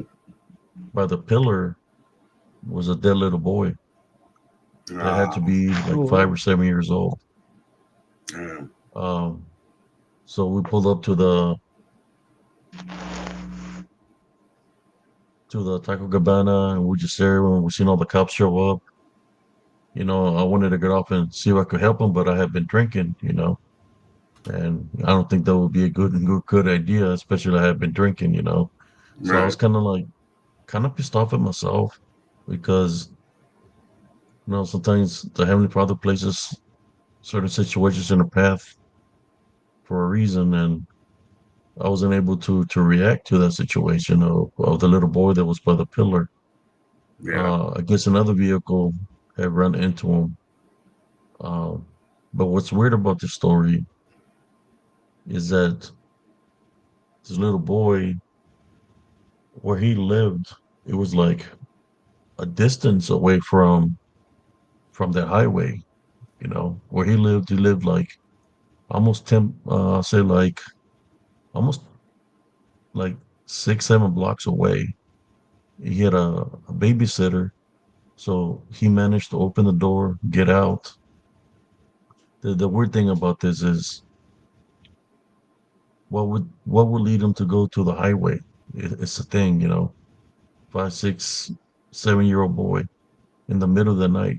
He had to be following something or something, that took him. He had to cross the one of the main highways where the traffic was going through. He had to crawl over the pillar, cross the 35, then go over the other pillar to get to the other side. So he already crossed the main highway. So he got hit on the other side of the access road. And I this what never seems go strange motor. to me. This what seems strange to me about the story is like something wasn't right with that man. I don't think that he walked over those pillars like that and those cars moving as fast as they were. What I'm thinking is that he might have been in a vehicle and he might have fallen out of the vehicle and landed by the pillar because he just the story didn't make no sense. How was he able to cross two highways, the northbound and southbound, without getting hit? All I know is that the girl that was babysitting, they charged her. You know, she went to prison for that. She was only Child like endangerment. 18. Yeah, only like she was 18 years old. They charge her for that. So it's like every time I pass the area, you know, I Right. think about the little boy. You know, Wow. Yeah. it reminded me of my son. You know, because my son was around that age when everything was happening in Elm Grove. I was pissed off at myself because spiritually, you know, I should have. That's why I always say I was Mattel Love Nation, and we have to be spiritually ready at all times because we don't know what we're going to encounter. You know, there Yeah. was another one where these are the worst things that happen when I was trying to have some fun. Was at the bar. There was this lady that came up to my wife, and she told her because I guess they had beef or something. So that's when we were just wasn't even married at the time, and so they were talking with each other, and they just call it a truce, like let bygones be bygones or whatever. And she was with this I guess new boyfriend that she had, and they said bye. It was like around Welcome, 12:30, Zoku. almost one when they left. So we stayed there, we danced, went home, and then next thing you know, the following day, it's all over the news that when they left, there's this road that goes by the highway. If if you don't be careful, because there's a stop sign, but I guess I thought it was just a regular road, but what it was is like a drop because the railroad tracks are there. So the guy was driving the vehicle and it went into the drop. He survived, but she died on that day. It was just crazy. I had never met the woman before. I had told my wife that I didn't feel. I told her something doesn't feel right because, like, when you can sense something spiritually, something's gonna happen. It's just like I couldn't pinpoint what it was till it was too late. You know. Yeah. Well, that's how you know it's a spiritual encounter. Like me personally, that's what I subscribe to is if you feel it before it's happening, then and you feel the weight of the atmosphere change. That's when it's something spiritual. It's not just a physical thing. It's not like you know, I was tired and wasn't paying attention and it got into a fender bender. You don't feel that, but whenever it's otherworldly, um, you feel that weight in the atmosphere and you feel that thing coming. You don't know what it is, but you know something is about to happen, both positively and negatively. So Yeah, it's like your senses get triggered, and right, you have no choice but to follow your senses and be alert because it's letting you know, like you said, it could be something good that's going to happen, or it could be something bad. So you have to be ready for either or. yeah, absolutely. Yeah, actually, another weird one, or funny, I guess, whatever you want to call it. The first time I ever went to adult jail was in Temple, Texas. Um, my cousin, he was a senior, or he just graduated senior year, and my uncle sold him this '79 Buick Electra. But my cousin, he's like I say, he's kind of a nerdy ass kid, and he was scared to drive it. So I think 15 at the time because I had my permit. I didn't have actual driver's license. And he was like, "Hey, let's go up and go visit my friend. We'll pick him up from high school." And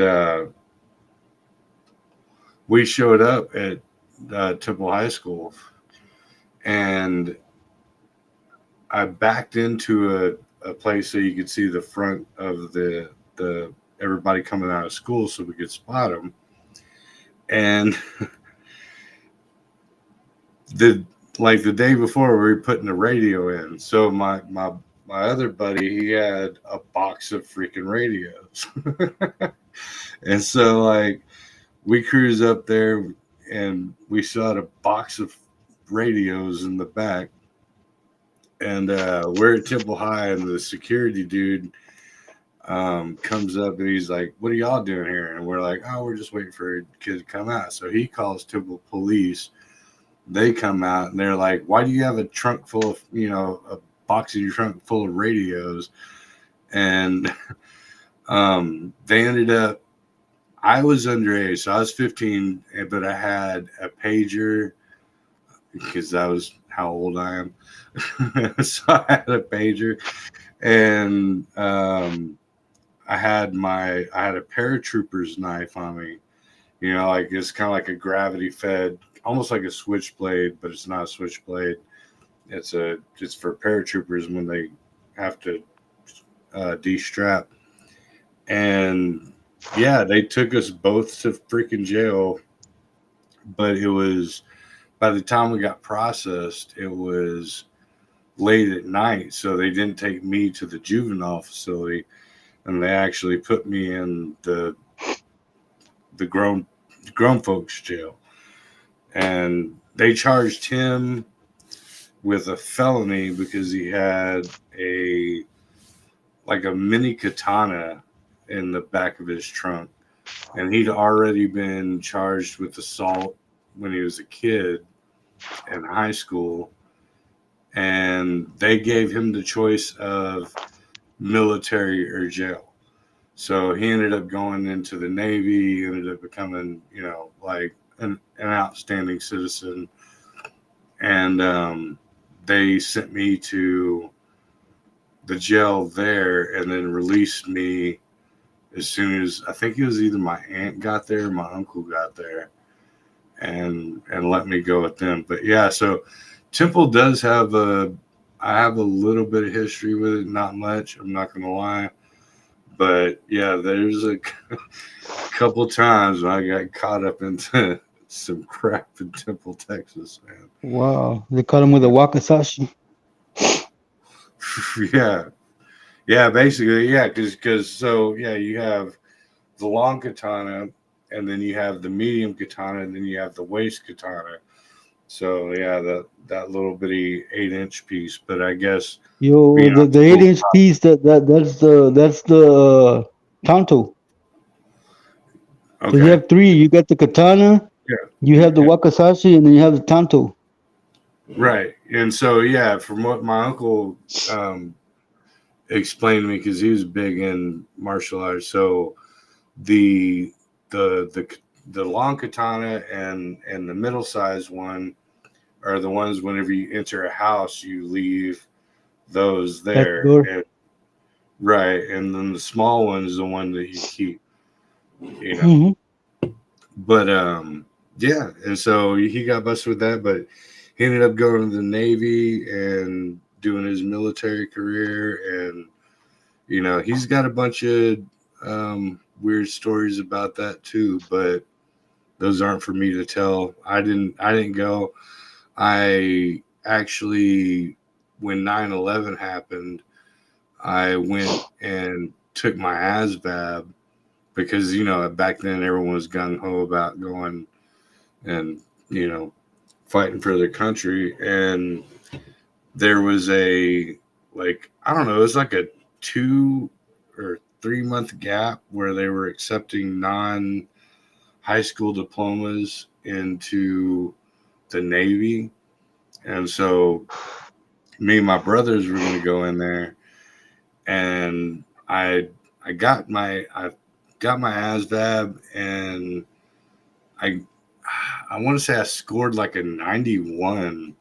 It was like in the early night, in the upper 90s, and they were like, "Yeah, dude, you can take any spot you want." And by the time the results came back, the what would you call it? The end of letting people in that only had GEDs stopped. So they're like, nah, we can't bring you in, you know. So I didn't get to go into the military, at that point. They're like, nah, dude, you know, you're out. And that's why Joe Breezy never had a military career and then started doing music. I can sympathize with you, man. You got jumped at a mall. I got jumped a block down the street from my house. Oh, dude, yeah, yeah. No, it was That- no, it was funny because okay, so just to backtrack a little bit, my cousin, his parents, which is my mom's sister, that's his mom, but his stepdad and everything, they were he was a psychiatrist or psychologist up in Temple, and so he got raised well off.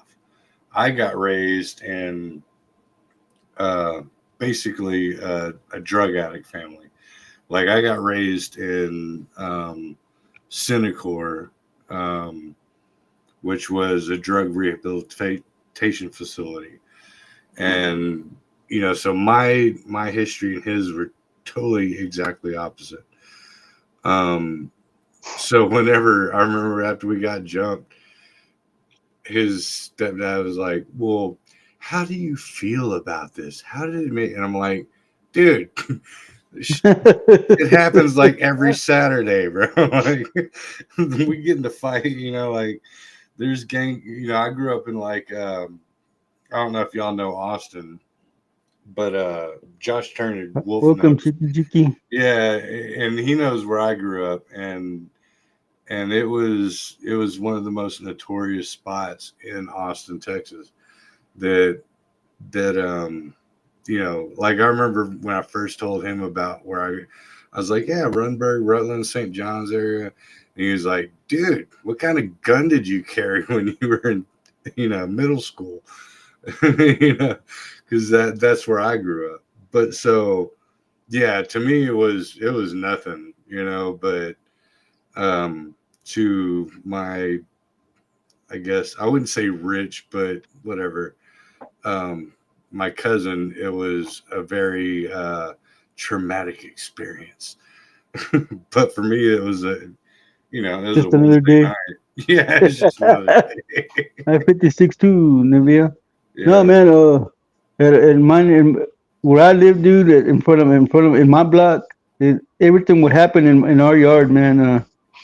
If the police were taking somebody, the ambulance was, so somebody was always catching a ride from our yard. yeah, yeah. No, I know. Yeah, like yeah, I used to kick it on. Man, I remember my homeboy Jose. He fucking sorry to cuss. Like we used to kick it on his porch all the time, and Happy it was birthday, one of Wax with that. those. It was one of those three step with the big tall foundation, concrete foundations, riddled with bullet holes. Like there, drive bys weren't a big thing. As soon as you saw it coming, you knew it was coming, and yeah, you're like, oh, here it goes. It's about to go Yeah, down. yeah, yeah, yeah. We melded on the same wavelength, Breezy. Yeah, yep. No, I ain't no stranger to none of that. Yeah, it's but like I was, whenever I started getting older and it just seemed like that way it would always follow me. Like everywhere I went and every time I go, even when I moved like from Austin out to the sticks out by like the Bastrop area, like it was the same constant. Like, but the country gangsters are different than the city gangsters because no one's gonna no one's gonna show up for freaking ever because gunshots are common. So it's not like you can be like, oh, someone's shooting, and then they're not going to show up because you're not in the inner city. So it was very different, and so I just had to adapt and like um, deal with that side of it, and I'm 56, you know, Cynthia. Yeah, man, I noticed the difference when I went to Raymondville because that's farming community, man. So that's as country as you can get. And the gangsters over there, they were lacking because I was a city gangster, man. They were lacking in the country, man. I walked well, around over yeah, there with no fear. yeah, well, not over, not down here. Like, I remember I had this cat. He was I used to consider him a brother until he went off the deep end. But he was from Third Ward out in Houston, so he was like city gangster, like straight up. And I remember he came out here and he was like, "Oh no, I mean, I ain't gonna say the words because a lot of them are considered racial words, but he's like, no, dog, man, I come out here, dog, y'all ain't doing nothing, man. It's all country, y'all ain't got nothing." And I was like, dude, go hit my people up in Shiloh. I was like, go out there for a weekend. He's like, man, I ain't got it. He went there for 3 days. He came back and he was like, y'all ma crazy, dog. He's like, I ain't never seen nothing like that. He's like, they block off roads. Police can't come in. Nobody come in. You're in there for like 3 days. You dealing with these, you Welcome, know, Adam Al Mansour. yeah. And I'm like, yeah, dude. I'm telling you, it's a different world because back in the gap, country cats ruled it, but it was hood. It's just not project hood. So there's a difference between project here because I grew up in projects because I grew up in a drug rehabilitation facility. Like I literally sat on Nancy Reagan's lap during her "Just Say No" campaign because I was Wow. in a drug rehab facility. So it was and when they do that, they put you in um, you know project facilities. So they bust us from Fort Worth to Washington D.C. To Colorado. Like, yeah, I like got busting around all around when I was a young kid. And I, if anybody thinks this is any kind of BS or whatever, it's cool. Think what you think. But I've even showed on my show and to Wolf like newspaper articles with me and my mom and my dad in it, and like the headlines like "Addicts Get a New Life," like because when I grew up, in that era of my time, um, like one of my favorite things, the little orange caps that come on syringes because my parents were heroin addicts. Those are like my favorite things to chew on when I was a kid. Like, so I'm not BSing it about it a bit. It's just literally how it happened for me. And I'm not saying it's good or bad. It is just what it is. And people they have their own journeys in this life. And I think what it really is God puts you through these things. You know, Jesus actually, you can't, Man, Adam. it's hard to, if you're given everything in life, it's really hard to want to be with Christ and to be a part of the good side. It's it's really easy to leave that all behind if you've never felt the evil in the world. But once you've seen the evil in the world, you reach out for it, and you really want a savior. You can't be saved from the perfect world. You can be saved from, the horrors of a world that you've seen. That's just my take on it, and I might be wrong, but that's my role with it. Much respect to you, man. Much respect. Thank you, sir.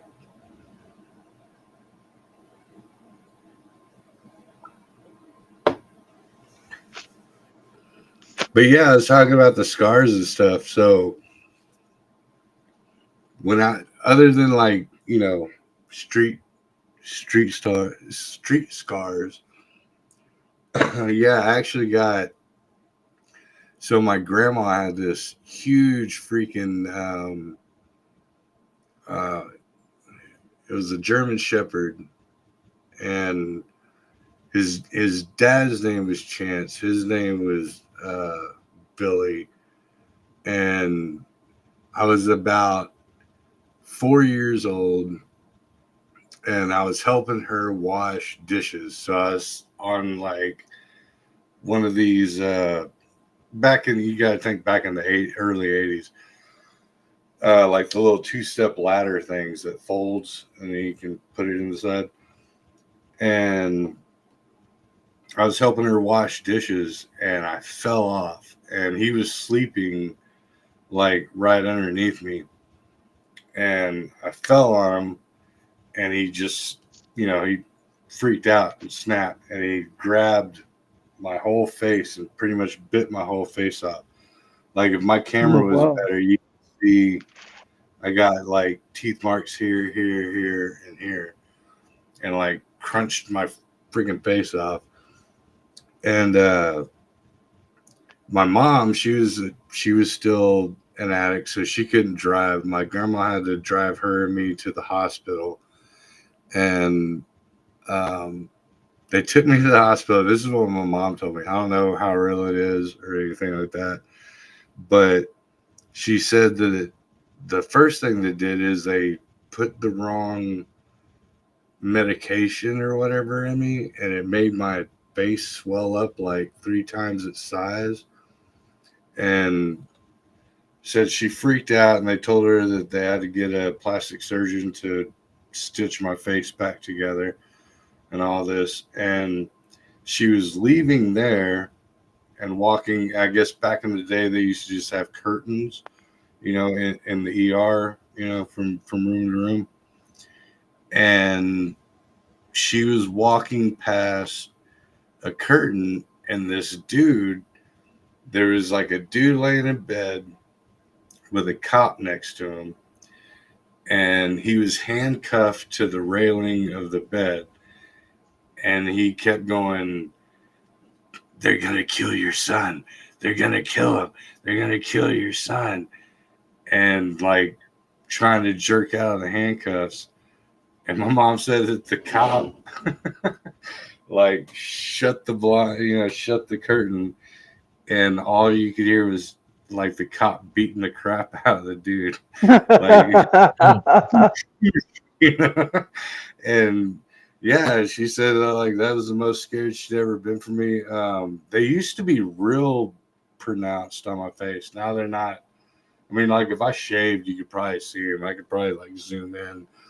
But yeah, that dog it mauled the crap out of me. Um, but years later, like I like Abe, same thing. I got, I've been stabbed. I got freaking, actually, this freaking ice cube tattoo I got because my homie wanted to learn how to do what do you call it, pictures or portraits. Right on his lip, where his lip puffs up, is a place I got stabbed. Yeah, so I got him too. You know, it is what it is when you're younger. When you're a young kid acting a fool and getting into gang fights and you know all that shit. Been many of those. Been in many of those. Oh yeah, yeah. So I'm not that cat that's like, yeah. Well, this one time, nah. I'm right there with y'all, man. I've been through the jungle, and it's not a fun place to be. And Like when my youngest son was growing up, and I tell him about all this, he took it as a like a oh, I want to do that too. But what I used to tell him is, you know, nobody who's ever been in the shit never brags about it or wants to go back into it. You're looking to get out of it because I don't I only don't miss those days. yeah, only the young bucks that don't know any better go, "Oh, yeah, I want to do that. I want to be gangster. I want to be hood." No, I don't want to eat spam and freaking bologna. I don't no.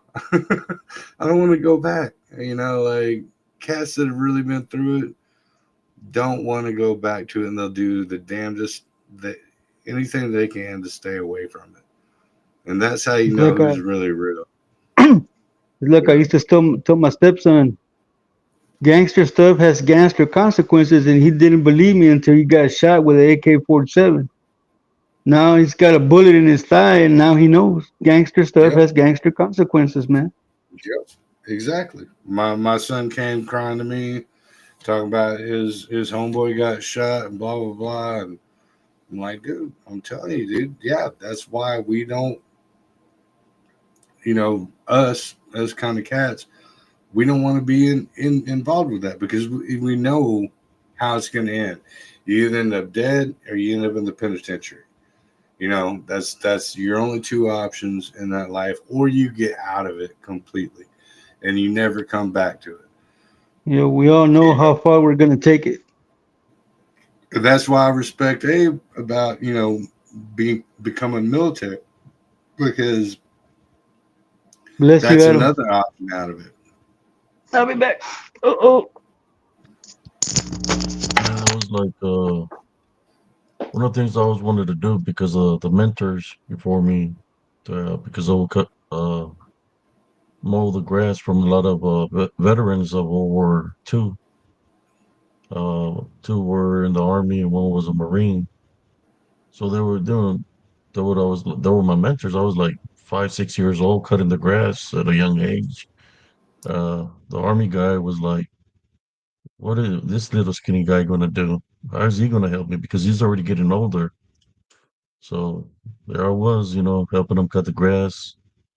He was like, giving me orders like I was in the military. So I learned a lot of things from him. I learned never give up. There's no such word as giving up, or not giving up, but there's no such word as I can't because you can. So I learned a lot of wisdom and knowledge from him. He was my godfather. His name was Pete. Then I had another one, Don Santiago, Don Benjamin. They were all veterans. So I had a lot of opportunities. I could have done other things before join instead of joining the military because they were given into they were I had got in a scholarship because I was in track in high school, so I got in a scholarship to go to Kerrville to Shriner College to run track or for cross country.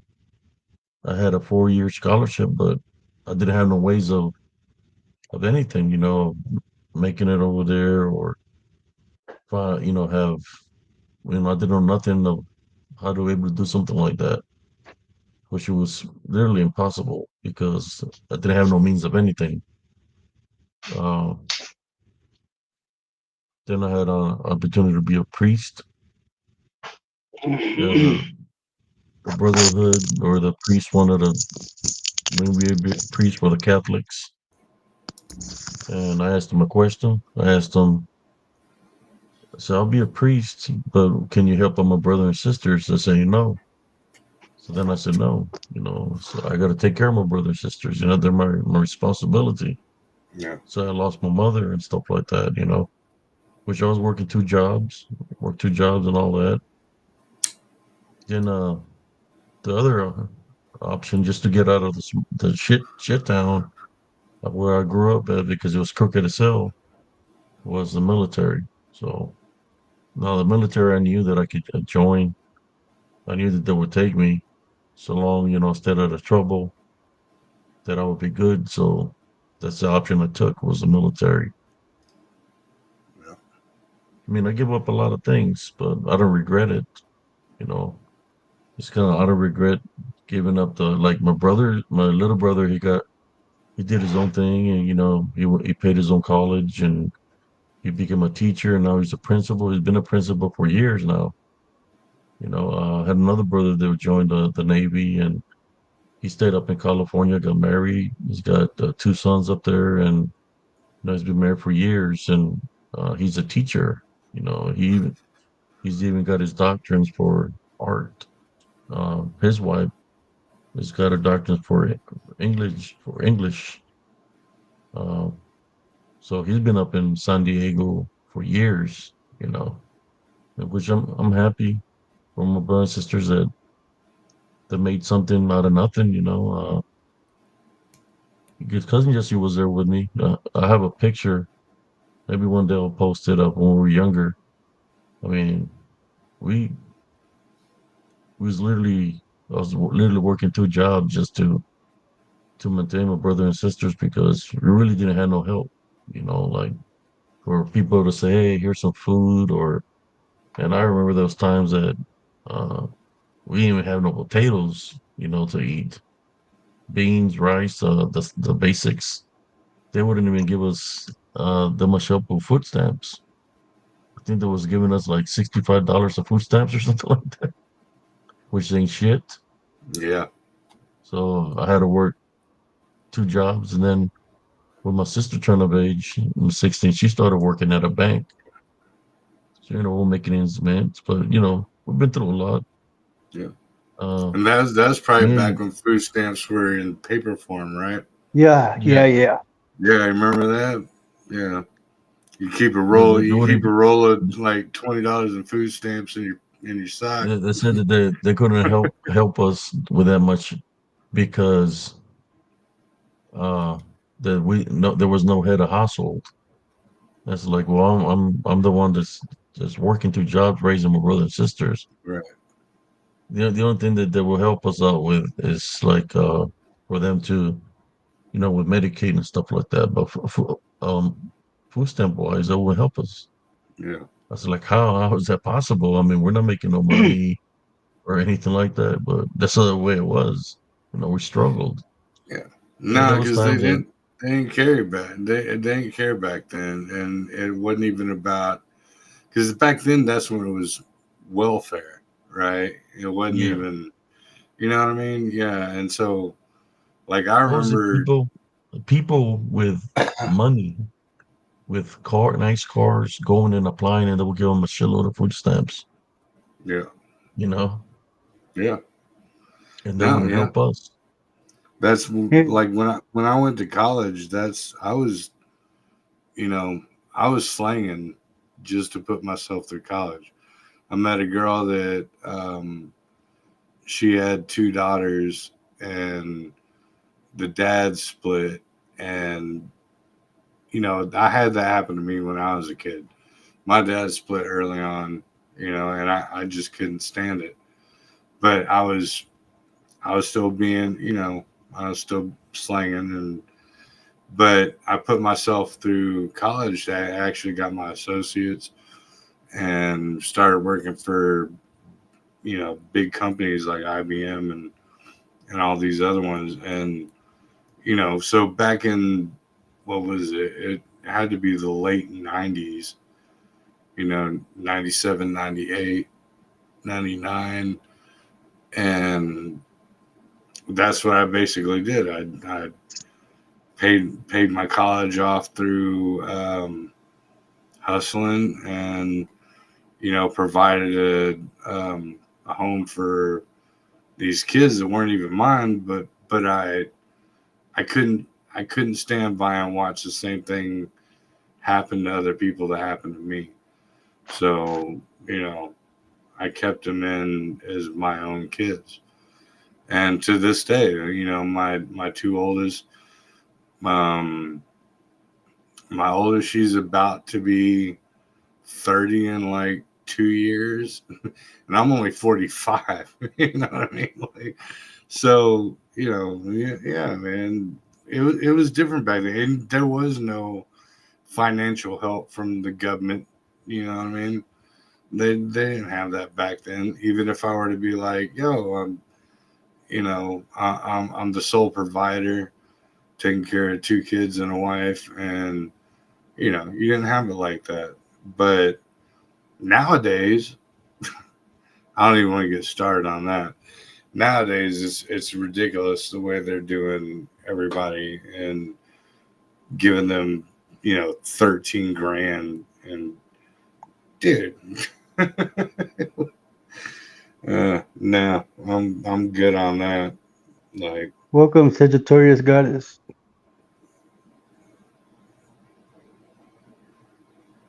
No, man, back but in the day, Joe Breezy, there in our hometown, they had a mobile bakery truck that would go up and down the streets like an ice cream truck right, and right, sell you pan dulce from the truck. Do you remember, cousin? It'd Sweet come by bread. Yeah. honking. It'd come by honking, and little kids be running out there like the ice cream man, but it wasn't the ice. It wasn't the paletero. It was the panadero. Sweet right. bread. Yeah, sweet bread. Well, yeah, no, they had so back in South Austin and my grandma's, they had this thing called, it was like the Mrs. Baird's thrift store. So they would sell you like it, it'd be like a 6 pack of Wonder Bread, and it was like 2 days from expiring. So they'd sell you like all 6 loaves of bread for like $1, $2.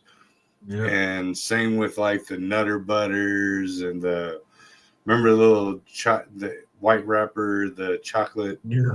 yeah, and cherry pies The and all hostess, that. the Yeah. hostess, Man, and all that. don't Well, I don't don't even even think it get me was started with hostess. cherry pies, man. Yeah, Mm. it was the white label ones, and they'd slang you all that, and you literally had to go and put it in your freezer because it's like 2 days from expiring. So yeah, we go out there. You take $15 or $10 or something like that, and make out like a bandit. I I used used to to, frequent those a lot. since you're talking about that, uh, we used to go dumpster diving. I'll take hmm my nephew and my son, put them in the dumpsters for those Miss Beards, hmm and there's still a lot of good stuff that still wasn't expired. Well, good, I pull yeah. it out and I give it. We tear them up like brand new, man. Like I had just barely gotten rid of it.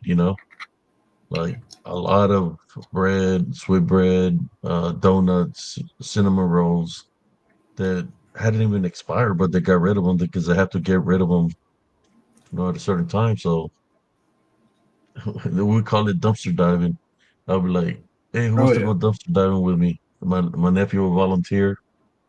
I throw him in the dumpster. They're like, they'll be reading out the dates. It's like, man, Take time to Yeah. read out the dates. they will be But, reading off the date of expiration, yeah. and if it was expired, I'll tell it to leave it there.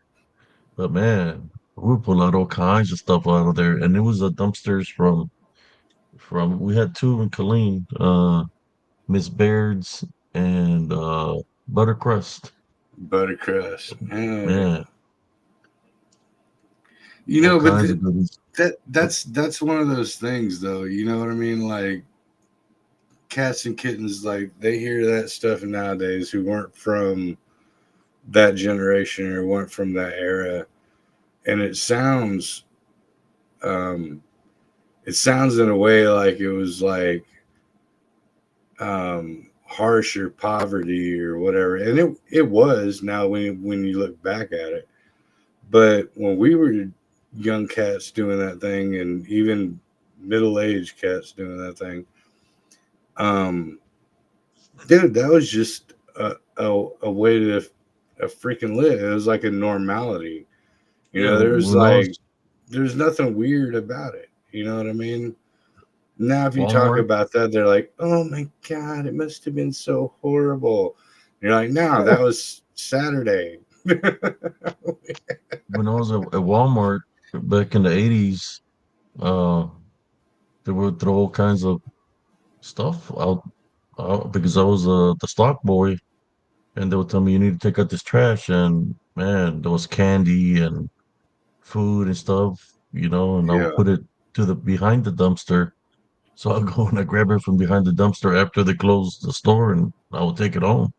yeah, Toys, toys that were, I guess, they were out of a bag or whatever, and they just put them in a bag because it had no, it wasn't nothing to be able to sell them, no bar. So I'll take the toys to my brother, to my little brother's principal now. GI Joes and stuff like that. yeah, yeah. Just because it's not in the Uh, box anymore is a returned we had a item. freezer. We had a freezer, and we put all the chocolates in there. Hershey's, Snickers, Butterfingers. Just throw them in the bar in the freezer so they can freeze and they can still be good. Hmm. Yeah, Yeah, all kinds no, of crazy stuff like that. Before that, my uncles they work in the fields, and they were in agriculture, and sometimes with as they're cultivating the fields, they would run over a wild boar. They'll bring the wild boar to our house so my dad could cut it up or whatever. Rattlesnakes, rabbits, deer. uh, So that's so you won't waste gets the life. You cook it. You have something to eat. yep. But I No, remember those things. When the freezes would happen. This probably what people don't know. Probably the people that was in from our time from the 70s down in the Rio Grande Valley. There's a lot of agriculture, a lot of citrus, watermelons, and so when the freeze would happen, they would my cousins that worked for some ranchers that they had fields of grapefruit and oranges. So they call us, hey, bring the trucks because there's a freeze coming. And they said to get as many grapefruits and many oranges get as it you while the want. getting's good. Yep, Man, load them up, you know. yep. There was some fields, irrigations where they would get the water from this ponds, to irrigate the fields. And you could see the Tanks. giant Yeah, catfish in the water. There you go, grab trash cans, those aluminum ones. hmm, You pick up the catfish and put them in the trash cans. Pick them up by hand like that. Big old catfish, huge catfish. So they will yeah, be having a fish fry for a whole week, yeah. or there would be fields where they had the carp, catan. Uh, and those suckers, man, if they bite you, you can lose a finger. But I remember making tripas, like not tripas, but we were frying them. So when you bite it, it's like a pork skin. Right. So I just remember all those things, things like that. Yeah. Sometimes there was No. my Yeah. dad My. used to work at Purina Shell. So he did a work at Purina Shell, and sometimes we were working in the gins because it had carrots, cabbage that was going through those gins. So he'd be bringing carrots and cabbage, onions, beets to the house. Our neighbor, he worked in the fields. He was a laborer, field laborer. So he'll come with all kinds of stuff, and he'll give us like vegetables, and my mom will make some food. Then when she'll make the food, she would give him a plate with some tortillas because he will bless us. But that's the way it was, back that I can remember. Mm-hmm. Mm-hmm. Neighbors helping each other out. Some of them had chicken coops, so they bring Yeah. you some fresh eggs and stuff like that. And then a favor for a favor, stuff like that. Yeah. Now, Oh, actually, water. one of my so my great grandmother on my mom's father's side, one of the I guess you could say ghost stories. Because she was Apache, right? And her and my aunt Pancha, they used to go out, and there was like a field, but it had like an abandoned house, like an old farmhouse, and they would go out there because I guess they had a like Welcome a and let's garden listen. that after the people had passed or moved away or whatever kept growing. So they'd go out there and they'd pick their tomatoes and veggies and all that and chiles and the bird eye chiles, but they'd go out there and there was this. It was like it wasn't a shadow figure like we know it as, but it would cast the figure on the wall behind them, and it would start throwing rocks at them. And like great grandma, she only spoke Mexican and Apache. She didn't speak English at all. So growing up with her, or being young around her, my grandmother had to translate. But she would say that they'd go up to the house and they'd start picking tomatoes and blah blah blah and chiles, and that there was this figure that was a like a black mass on the house, and it would start throwing rocks at them, and they'd send one of them to go call my grandpa and his brothers over, and they would come back and they would see it, and they had like 22 rifles and stuff like that, so they would shoot at it, but it would go completely into the walls, but it would never like hit the ghost, I guess, with the It's just easiest a way you could spirit. say. Yeah, because right, exactly. But That's crazy, man. So yeah, he had a throw. He could throw things at y'all. but you can't hit it back. Right. Yeah. That's weird, right? But yeah, when um after she passed, so this takes place in like Gonzales, Texas, right? So they kind of grew up in like Gonzales, Bernie, you know, that area of Welcome, Mike Central Texas. Hunt. And so there's still like a big thing about that area, where they grew up at. And my aunt, um, she was like, oh, she heard about me doing podcasts and stuff like that. And she's like, no, I'll take you back down to, the spot. So apparently in that same spot, my grandfather, Zeffirino, he used to go and have to climb through fields to get to school in the morning and in the afternoon coming back. And he used to witness um, very, very weird stuff. One of them was, it was he said that he used to jump a couple fences and there was a dead cow laying, and every day he'd go by it and it'd get just um stinkier and stinkier and start turning into bone and decay, and eventually he'd go through it and it was just bone, but it would get up, like it would start trying to stand.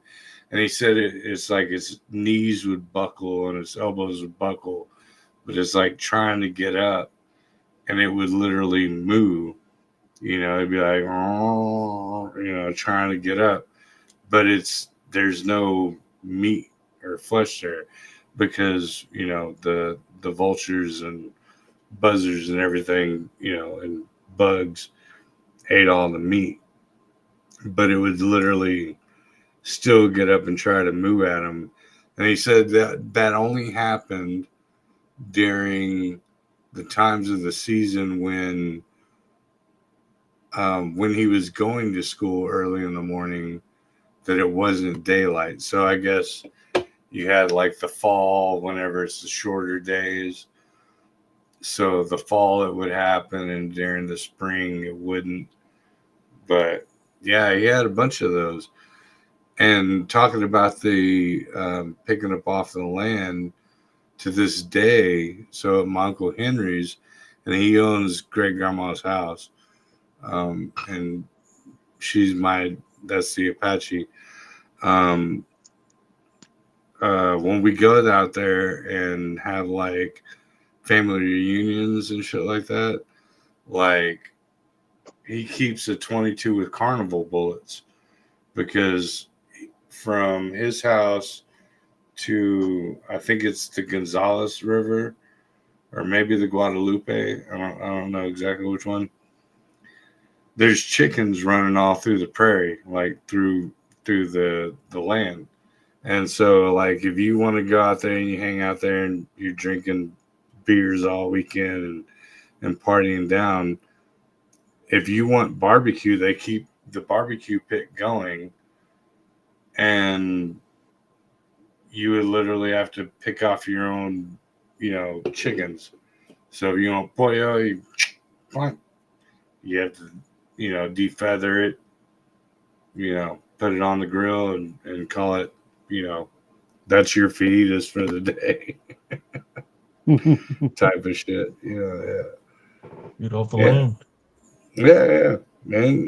But I mean, it's what I'm getting at is, that whole scenario was very real for a lot of us old school cats that people nowadays wouldn't even freaking understand.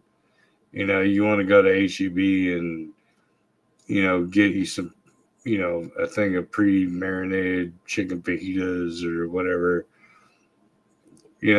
For them, that's it's an option, but it's not the easiest and quickest way to do it. You know, if, if there's a freaking big chicken running through the yard, pop it and call it, and that's dinner. Shit. I Yeah. remember No, my dad used to make us get the chicken by the neck and just twist them like that and let them go, and then they Yep. would run with the head hanging down. They'd be running. Yep. I remember that, man. I think I killed my first chicken when I was like 6. Yeah. Exactly. Yeah. You're a young kid when you do that, and that I think it leaves a mark on you in two different ways. When you look into the modern day era, it leads you into mark on like, man, that's effed up. You know what I mean? But it also leads you on a mark of that's the way it is, and that's the way it you know can be if this society that we look at it falls apart. Like if you don't know how to fish, you don't know how to hunt, and the systematic society falls apart on us, or you know, shit hits the fan, you better be able to know how to do it. But yeah, at the exact same time, is it easier for me to go to HEB or Walmart and pick up some chicken nuggets that are made out of plastic and they, you know what I mean? Get some ice cubes that light on fire. Right. Yeah, yeah. See, Jesse, you know what I'm talking about. But anyway, man, I gotta go to bed. But I thank you, brother really, Joe Brizzy. yeah, man, May- I thank you Maybe for one having. one one day I'll join you all over there on the show with you and Yeah, Monica. anytime, man, anytime. Have a good night, But Breezy. yeah, I thank y'all for having me, and No problem, Brizzy. It's always a delight having brother Joe Brizzy here.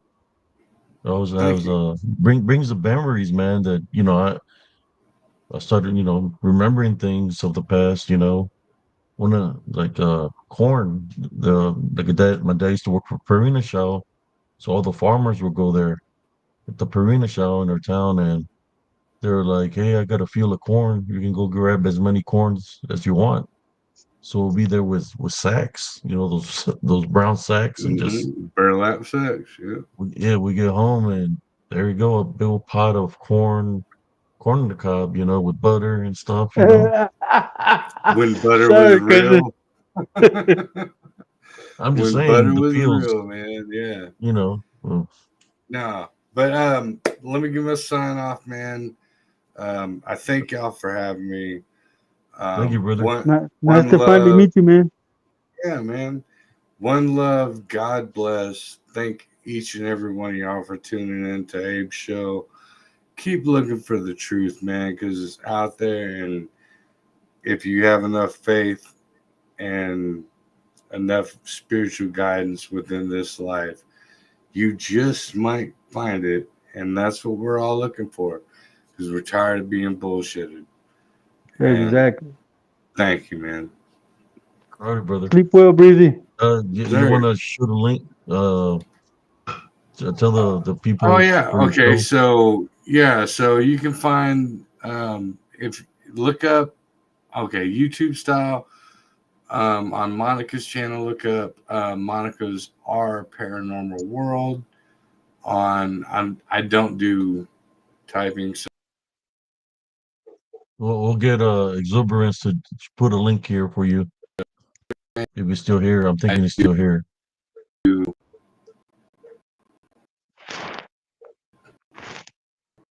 Oh, Did we freeze up, Sir. man? yeah. I think he froze up some. What's going on, Lawrence All right. Morgans? Welcome. So can you hear me now? Hello, Vanessa. Yeah, we can hear you. Okay. So Thursday nights, YouTube search Monica's Our Paranormal World. You'll find her channel. We do it on Thursday nights. Friday nights, we do the Breezy Speakeasy. And both of these are from like 10 to 12. And then, like I was saying earlier, if you're in Central Texas, we're going to be in Temple next Saturday and hanging out. We got horror actors and actresses. Um, we got multiples. So we got Eileen Dietz who From what played time? in What the. time? From what time to what time is it, brother?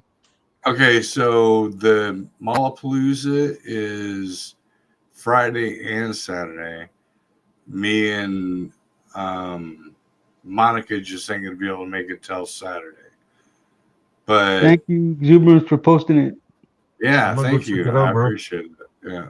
I know my stepsons are into horror and stuff like that.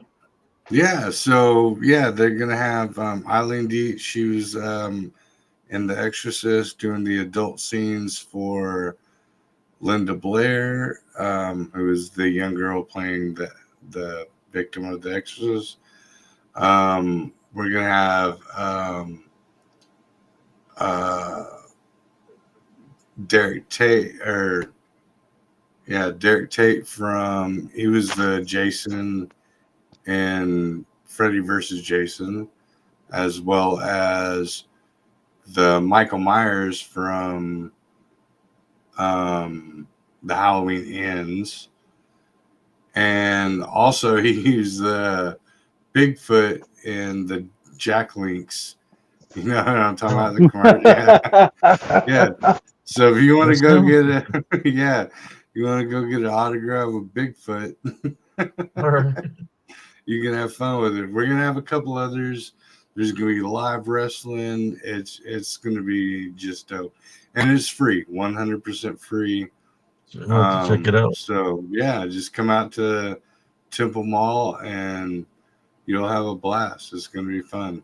Hopefully, there's a cheesecake factory where I can go get couple shots on a beer, and we'll be great. But yeah, thank you all. I love y'all, man. Good night, All right, man. brother. Peace. Thank you for being here.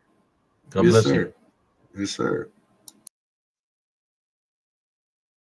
There you go. It was brother Joe Breezy. Easy breezy. We've been on 2 hours and 50 minutes, cousin. Yes, that brought me flashbacks, man. I remember all those. Yeah, Well, yeah. I mean, it was good moments, but it was hard times, man. We have fun, Hard man. times. We had fun, but it was hard, man. Like those moments of me going into the fields.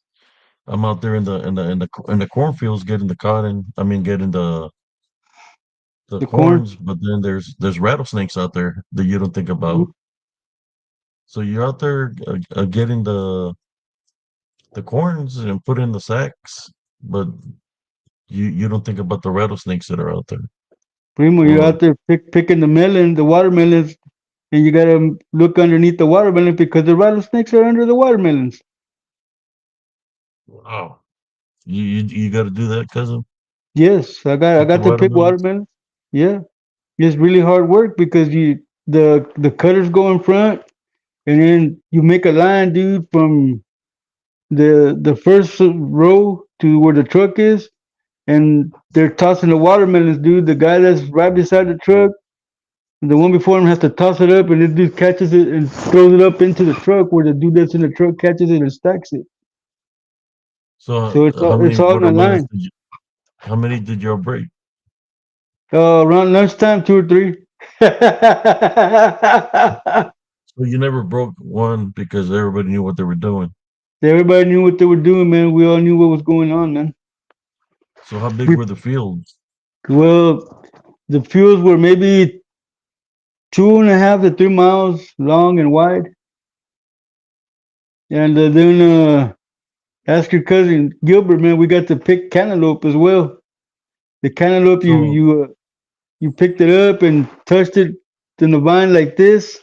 If the vine fell off, it was ready. You put it in your bucket. You have to fill up a 5 gallon bucket, man. But you couldn't let the truck get in front of you because if the truck got in front of you, your day was done, man. You'd always have to keep chasing the truck, and the truck kept moving, so you had to stay in front of the truck. dang, so you had to be fast. You How had to much haul would you ass. get paid? How We were much were getting you paid getting paid? a dollar a bucket, a Dang. dollar a But five dude, gallon bucket, and you could get depending on the size of the cantaloupe, 6 or 7 cantaloupes to one bucket. oh man, And you know you so you had got to move fast. they would give you like 4 rows that you had to go picking from, as from one side of the field to the other. Everybody had 4 rows that they had to do. So and I was in chinga with your bucket, running back and forth and running to the truck to make sure you stayed even with the truck. You had to go over other people's rows. No, everybody had their own rows, man. You know, man, I learned one phrase well working out in the fields, and I don't mean to disrespect nobody, but oye, chulto, chúltaro, salte de mi surco. But the Ah, the watermelons were pretty heavy, no? yeah, the watermelon was heavy work, man. So there's rattlesnakes ever bit anybody? Uh, Not when I went, but they would tell you when you got there, when you were picking watermelon or picking cantaloupe, to be careful when you picked it up because there could be rattlesnakes underneath them. Wow. How about Did- the sugar cane? You ever? Now, I never picked any sugar cane because when I started coming into age of that, they were already burning it. But I did pick a lot of lettuce and cabbage. And those you also have to be careful with rattlesnakes because you have to open it up, spread it, and then cut it and leave it there in the middle of the row. And then you have to come back and box it and put it on the tractor, and then from the tractor put it onto the 18 wheeler. So when you're talking about rattlesnakes, how big are these suckers, man? Well, the biggest one I seen, man, was 6 feet long, Diamondback? diamondback. Oh shit! Yeah, they were real, man. They were real, and they were in the fields. You have to keep your ass ready. You hear, you have to run. So you hear the rattlers. Yeah, when the snake hears you coming, man, that it's active, the rattles will go off. But if it's cold in the morning and you walk up on it and it doesn't hear you, you don't hear the rattle. You just get the strike. You just get bit. Damn. So what did it tell you to wear? Like your for your feet boots? Well, you have to wear boots, man. But most of the people there in Raymondville were poor, man. So we just wear tennis shoes. People were freaking out when we were talking about it. Uh, I I remember used to run into. Yeah, I go ahead, showed up cousin. one more. I showed up one morning to work, man, with a brand new pair of those water boots, the galoshes, Mm-hmm. the work boots. And it had just rained the night before, man. I lost my boots in the mud. I got home barefooted. I couldn't quite get my boots out.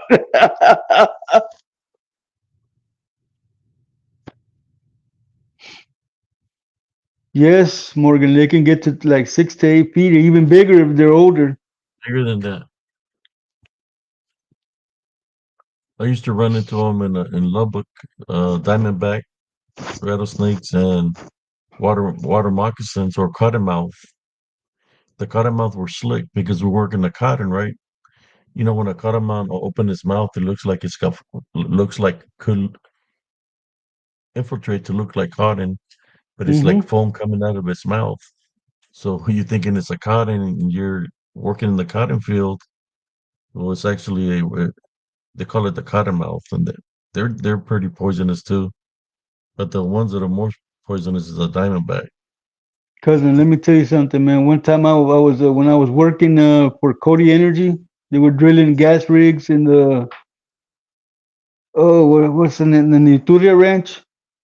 I was sitting in a chair, man, talking to my boss, and a green racer came out of nowhere, man. It's a green snake that moves real fast.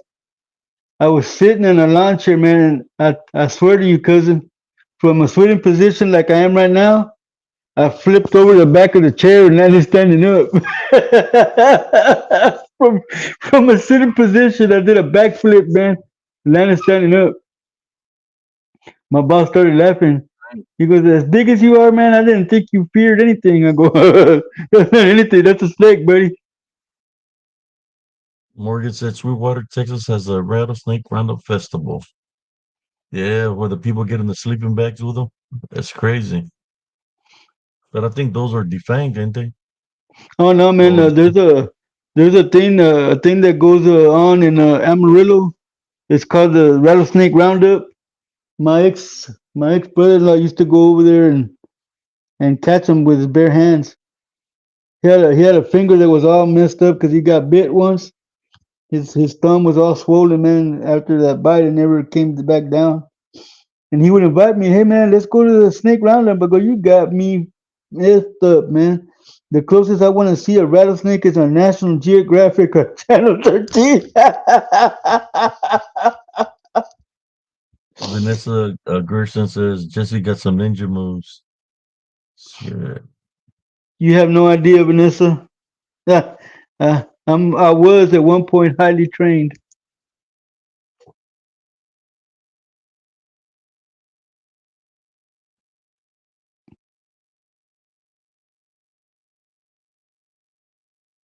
Says hearing your stories, however, so grateful. I have no scary creatures here in the Netherlands. Jiggy is from the Netherlands. Yeah, when I was in the military, I was pulling guard, and I was just walking back and forth. Because I didn't want to. I was bored, so I was walking back and forth with my weapon. So I was going back and forth as I was walking one direction. Out of nowhere, a big rat snake. We bumped with each other. We crossed paths. The rat snake is looking at me.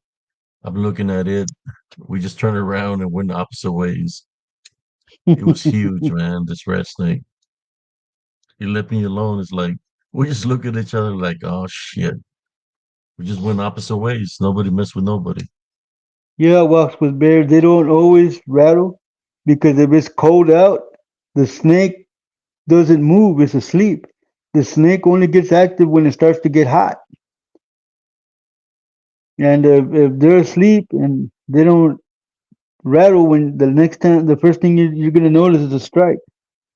You catch it by surprise. I've seen them in the creeks where there was ice and they'll be in the water frozen, but they're just asleep. Welcome, Mr. Shadow. What's going on? Haven't seen you since yesterday. That's what happened to y'all, Sagittarius guys. Nah, I swear, man, my mom did not want us at home when we were teenagers, man. Uh, we had to go out in the field and make a buck. And then we'd work all week and come home and she'd take our money on Friday. So yeah, yeah, you had to pay rent.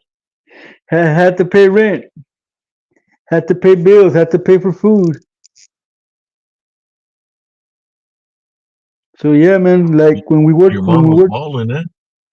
dude, when we were all working in the cotton in the summers for the Oh, like, that's what the uh, money was, no? yeah, we would come home with like almost $1,500 a week because we would put in a lot of hours. Dude, she would give us $50 a piece and keep the rest. What? Yeah, I would get so pissed off, man. Oh, I gotta buy your school stuff and stuff like that, man. But she never bought me what I wanted. She would buy me all cheap stuff, man. And I'm like, that's not what I wanted. Well, that's what you get. But she would. There was a let's see, me, Joe, Mario, and Gilbert. There was four of us out there working, man, and all of us were making about 1,500 a week.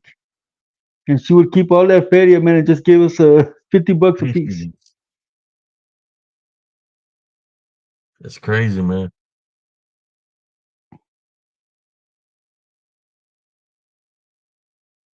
I remember working in the cotton. Well, I've been working in the field since I was like seven Oh years Lord. old. Getting paid like $2.50 an hour. It's it's a long time ago. Mm-hmm. 225, 250. We're getting paid below the minimum wage working out there in the fields. Yeah, man. So 250 times 10 hours, that's $25. Mm-hmm.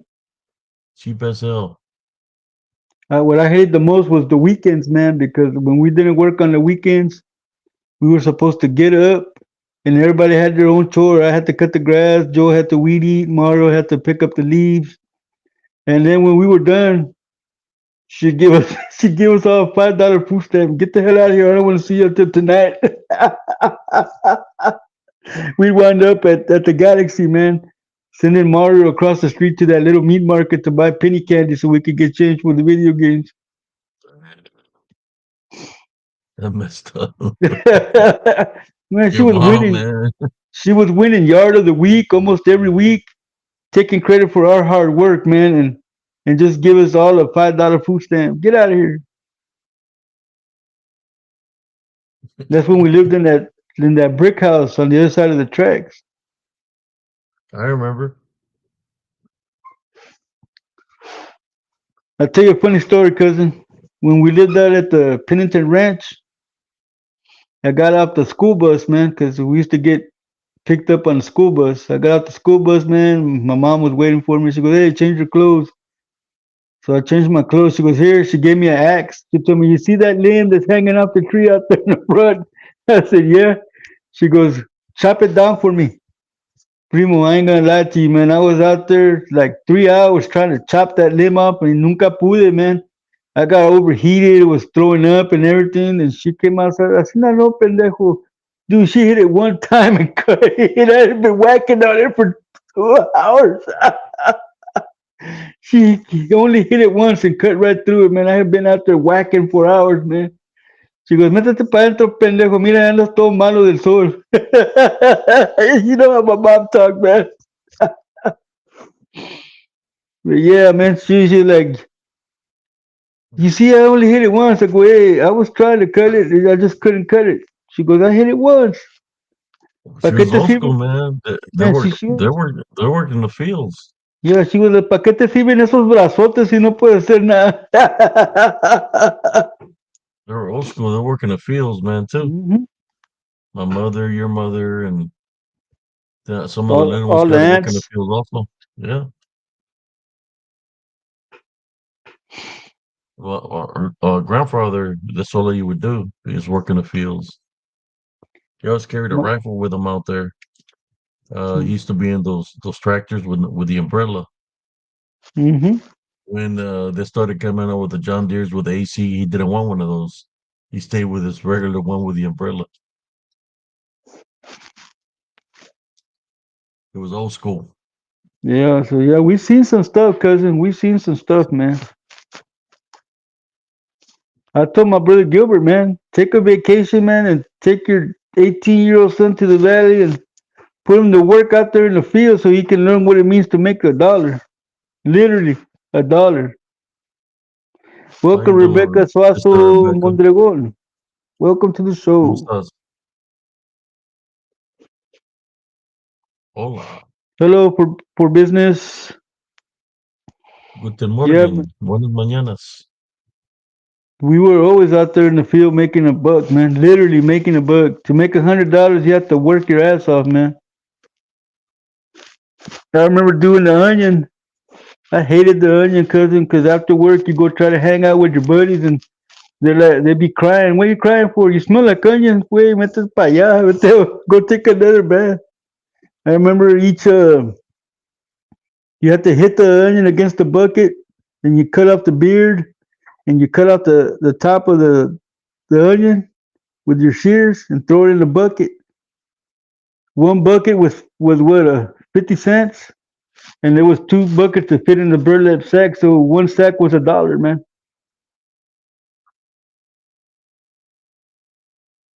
It's crazy. Yeah, I know, man. You have to bust ass to get that money.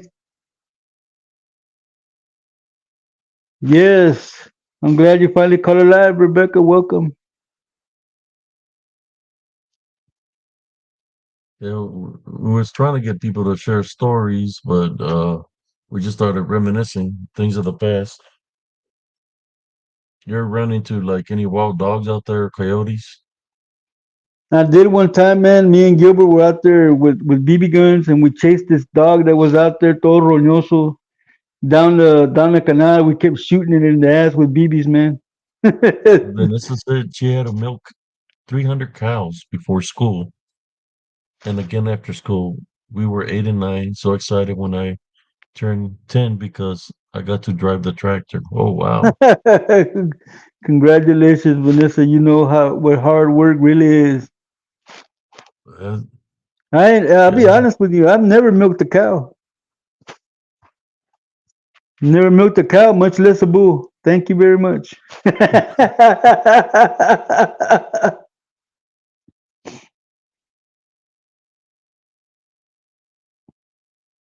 Hey man, you know Uncle Lionel taught me how to drive those cotton pickers, but I bribed him with weed. so So yeah, you're driving those cotton pickers? yes sir. The two-row cotton pickers, I could drive them, man. I learned how. You don't drive those things like you drive a car, primo. There's a little glass between your feet where you're sitting, and you gotta keep your head looking down, man. You can't look like you're driving a car. You gotta look down through the little glass piece. If you see the surco, the dirt, you're fine. If you see plants in that little square, then you're messing up the field. Man, Because the ones that we were driving were the three-wheel ones, the ones with the crazy eight tire in the back. So yeah, he taught me how to drive those. see, there's a feminism apartment that I lived in now for the past 5 years. I've been uneasy feeling tonight. What's going on? Can you be more specific, Rebecca?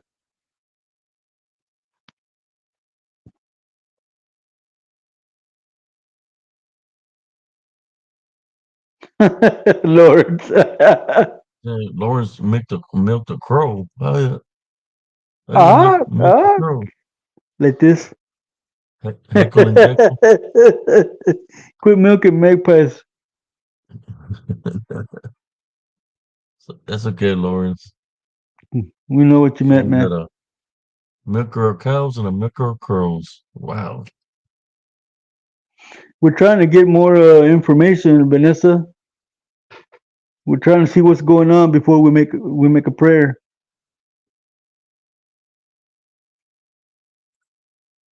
I wonder what kind of activity she's having at her house.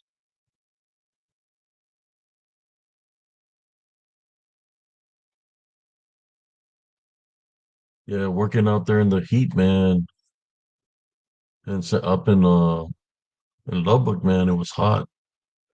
100 and the index was real hot, where you're literally had no water in your body. You look dehydrated, look like a ghost.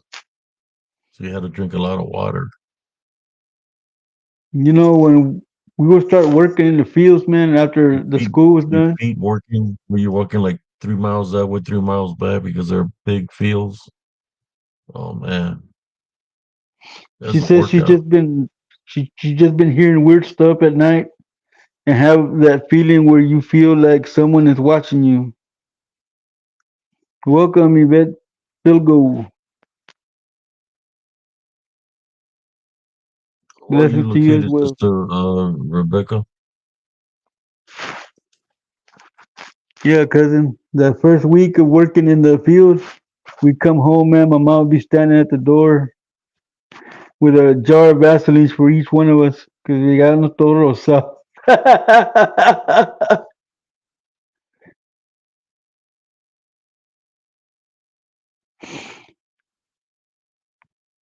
Rebecca, whereabouts do you live? I'm not asking. My cousin is.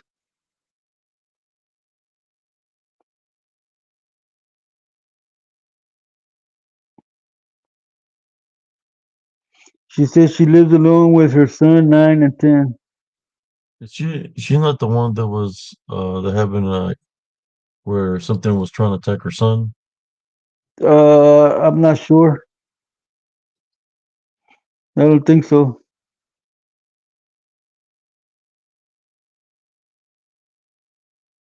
Taos, New Mexico. Do you have any holy water or any something pure like olive oil? If you're feeling a certain thing in your home, you need to protect your home. She says Yeah, no. the first thing I would say is to place a heavenly cross on yourself and your children so they can be protected automatically. Then after that, I would place crosses on my windows and doorways, any passageway, closets, you know, uh, and pray uh, for if there's anything there for you to leave your house that is not welcome. You can use the olive oil, Rebecca.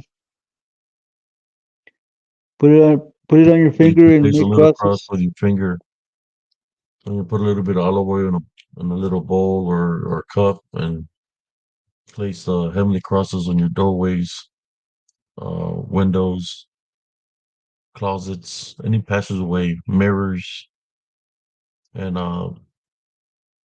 take authority of whatever's there, tell it to leave, that it's not welcome in your house.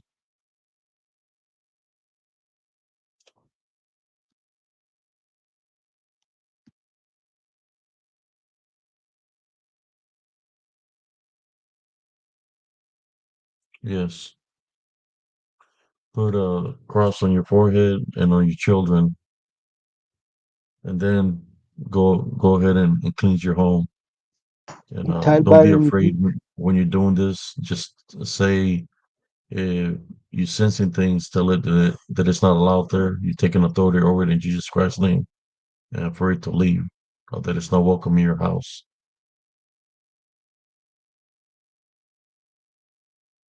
You're welcome, Sister Rebecca.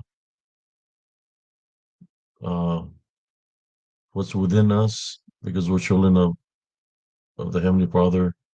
We have the abilities spiritually to get rid of anything that's unclean in our home, to protect the home. You have to take authority over it and tell it to leave. Don't be afraid. Now you could say the Our Father when you're doing this. Uh, and then after you do place all these crosses throughout your house to protect your home. Then you say you're not welcome here. You can call upon the heavenly angels to come and assist you spiritually also to do the Holy Spirit to do a clean sweep of the household to get rid of anything negative inside your house and send it away. Because if you're feeling that way, it's because your senses are letting you know there's a presence there. Yes, tie bind and rebuke it in Jesus Christ's name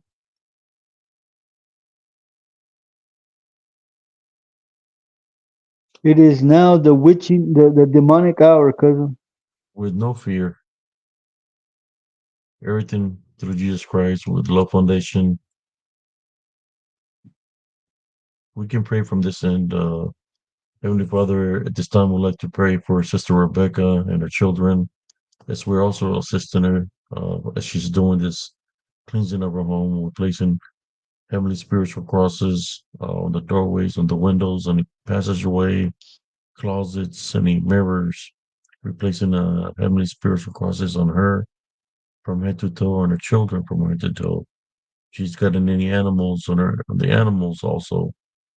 Um, as we're placing this heavenly spiritual crosses, Heavenly Father, we call upon you to send your heavenly angels to do a clean sweep in our household. If there's anything there that's causing any negativity or anything there that is through witchcraft and necromancy or because it thinks it's allowed there, we take authority over you in Jesus Christ's name. We type and rebuke you. Leave the house. You're not welcome there. They don't want you there. Leave at this time. This I pray in Jesus Christ's name. Amen. Amen.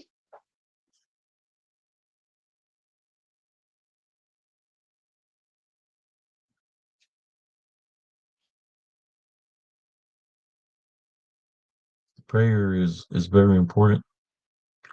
If you're feeling a certain way, go to prayer and get rid of if your spirit is telling you there's something there, go into prayer. If you're asleep and you're having night terrors or nightmare, you wake up from your sleep. Don't think about the nightmare or whatever you were seeing. Pray against it. That's what you're supposed to do. And saying that, Primo, we've been here for 3 hours and 18 minutes. 18 minutes. And we're going pretty strong with 52 viewers.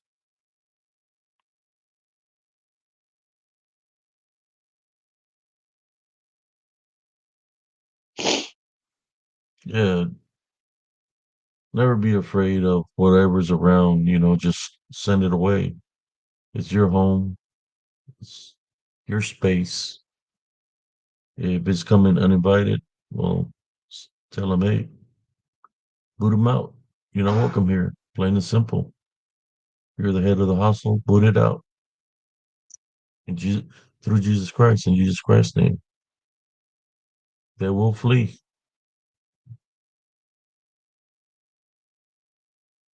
So, ¿cómo le piensas? Because estás listo para call it a night? Yeah, I gotta take my truck somewhere in the morning, man, to see if I can find that cotter pin. Every time I All right, move it, man, cousin. when I get where I'm going, I gotta jack it up and reset that latch. Runner. Gee, runner. I used to wake up to a nightmare, but divorced her. Um, All right, cousin. I'm about to all right, hit the cousin. snooze Thank button. To everybody in the chat, thank you for coming. May the Lord bless you and keep you safe. In Jesus Christ's name, I pray for you. She said she feels a lot better now. You're welcome, Sister Rebecca. Amen. Bye, y'all. Bye, cousin. See you tomorrow, man. Later, cousin.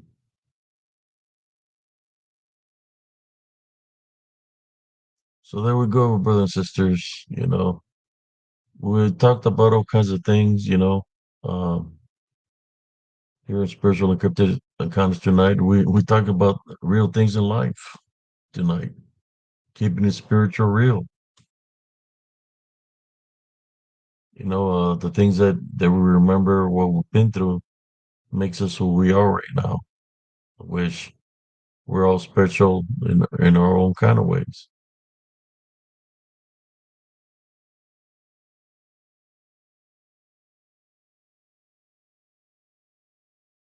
But in saying that, brothers and sisters, uh, I will also be leaving, calling it a night. Thank you all for everybody that hit the like button, to all the people that are viewing here. I just want you all to know that if your spirit is telling you there's danger around you, it's because your spirit is warning you. So that's when you go into prayer. Follow your spirit. Follow your spiritual instinct. Follow your love foundation, your heavenly love foundation. It will guide you. So that's what you're supposed to do. Like uh, sister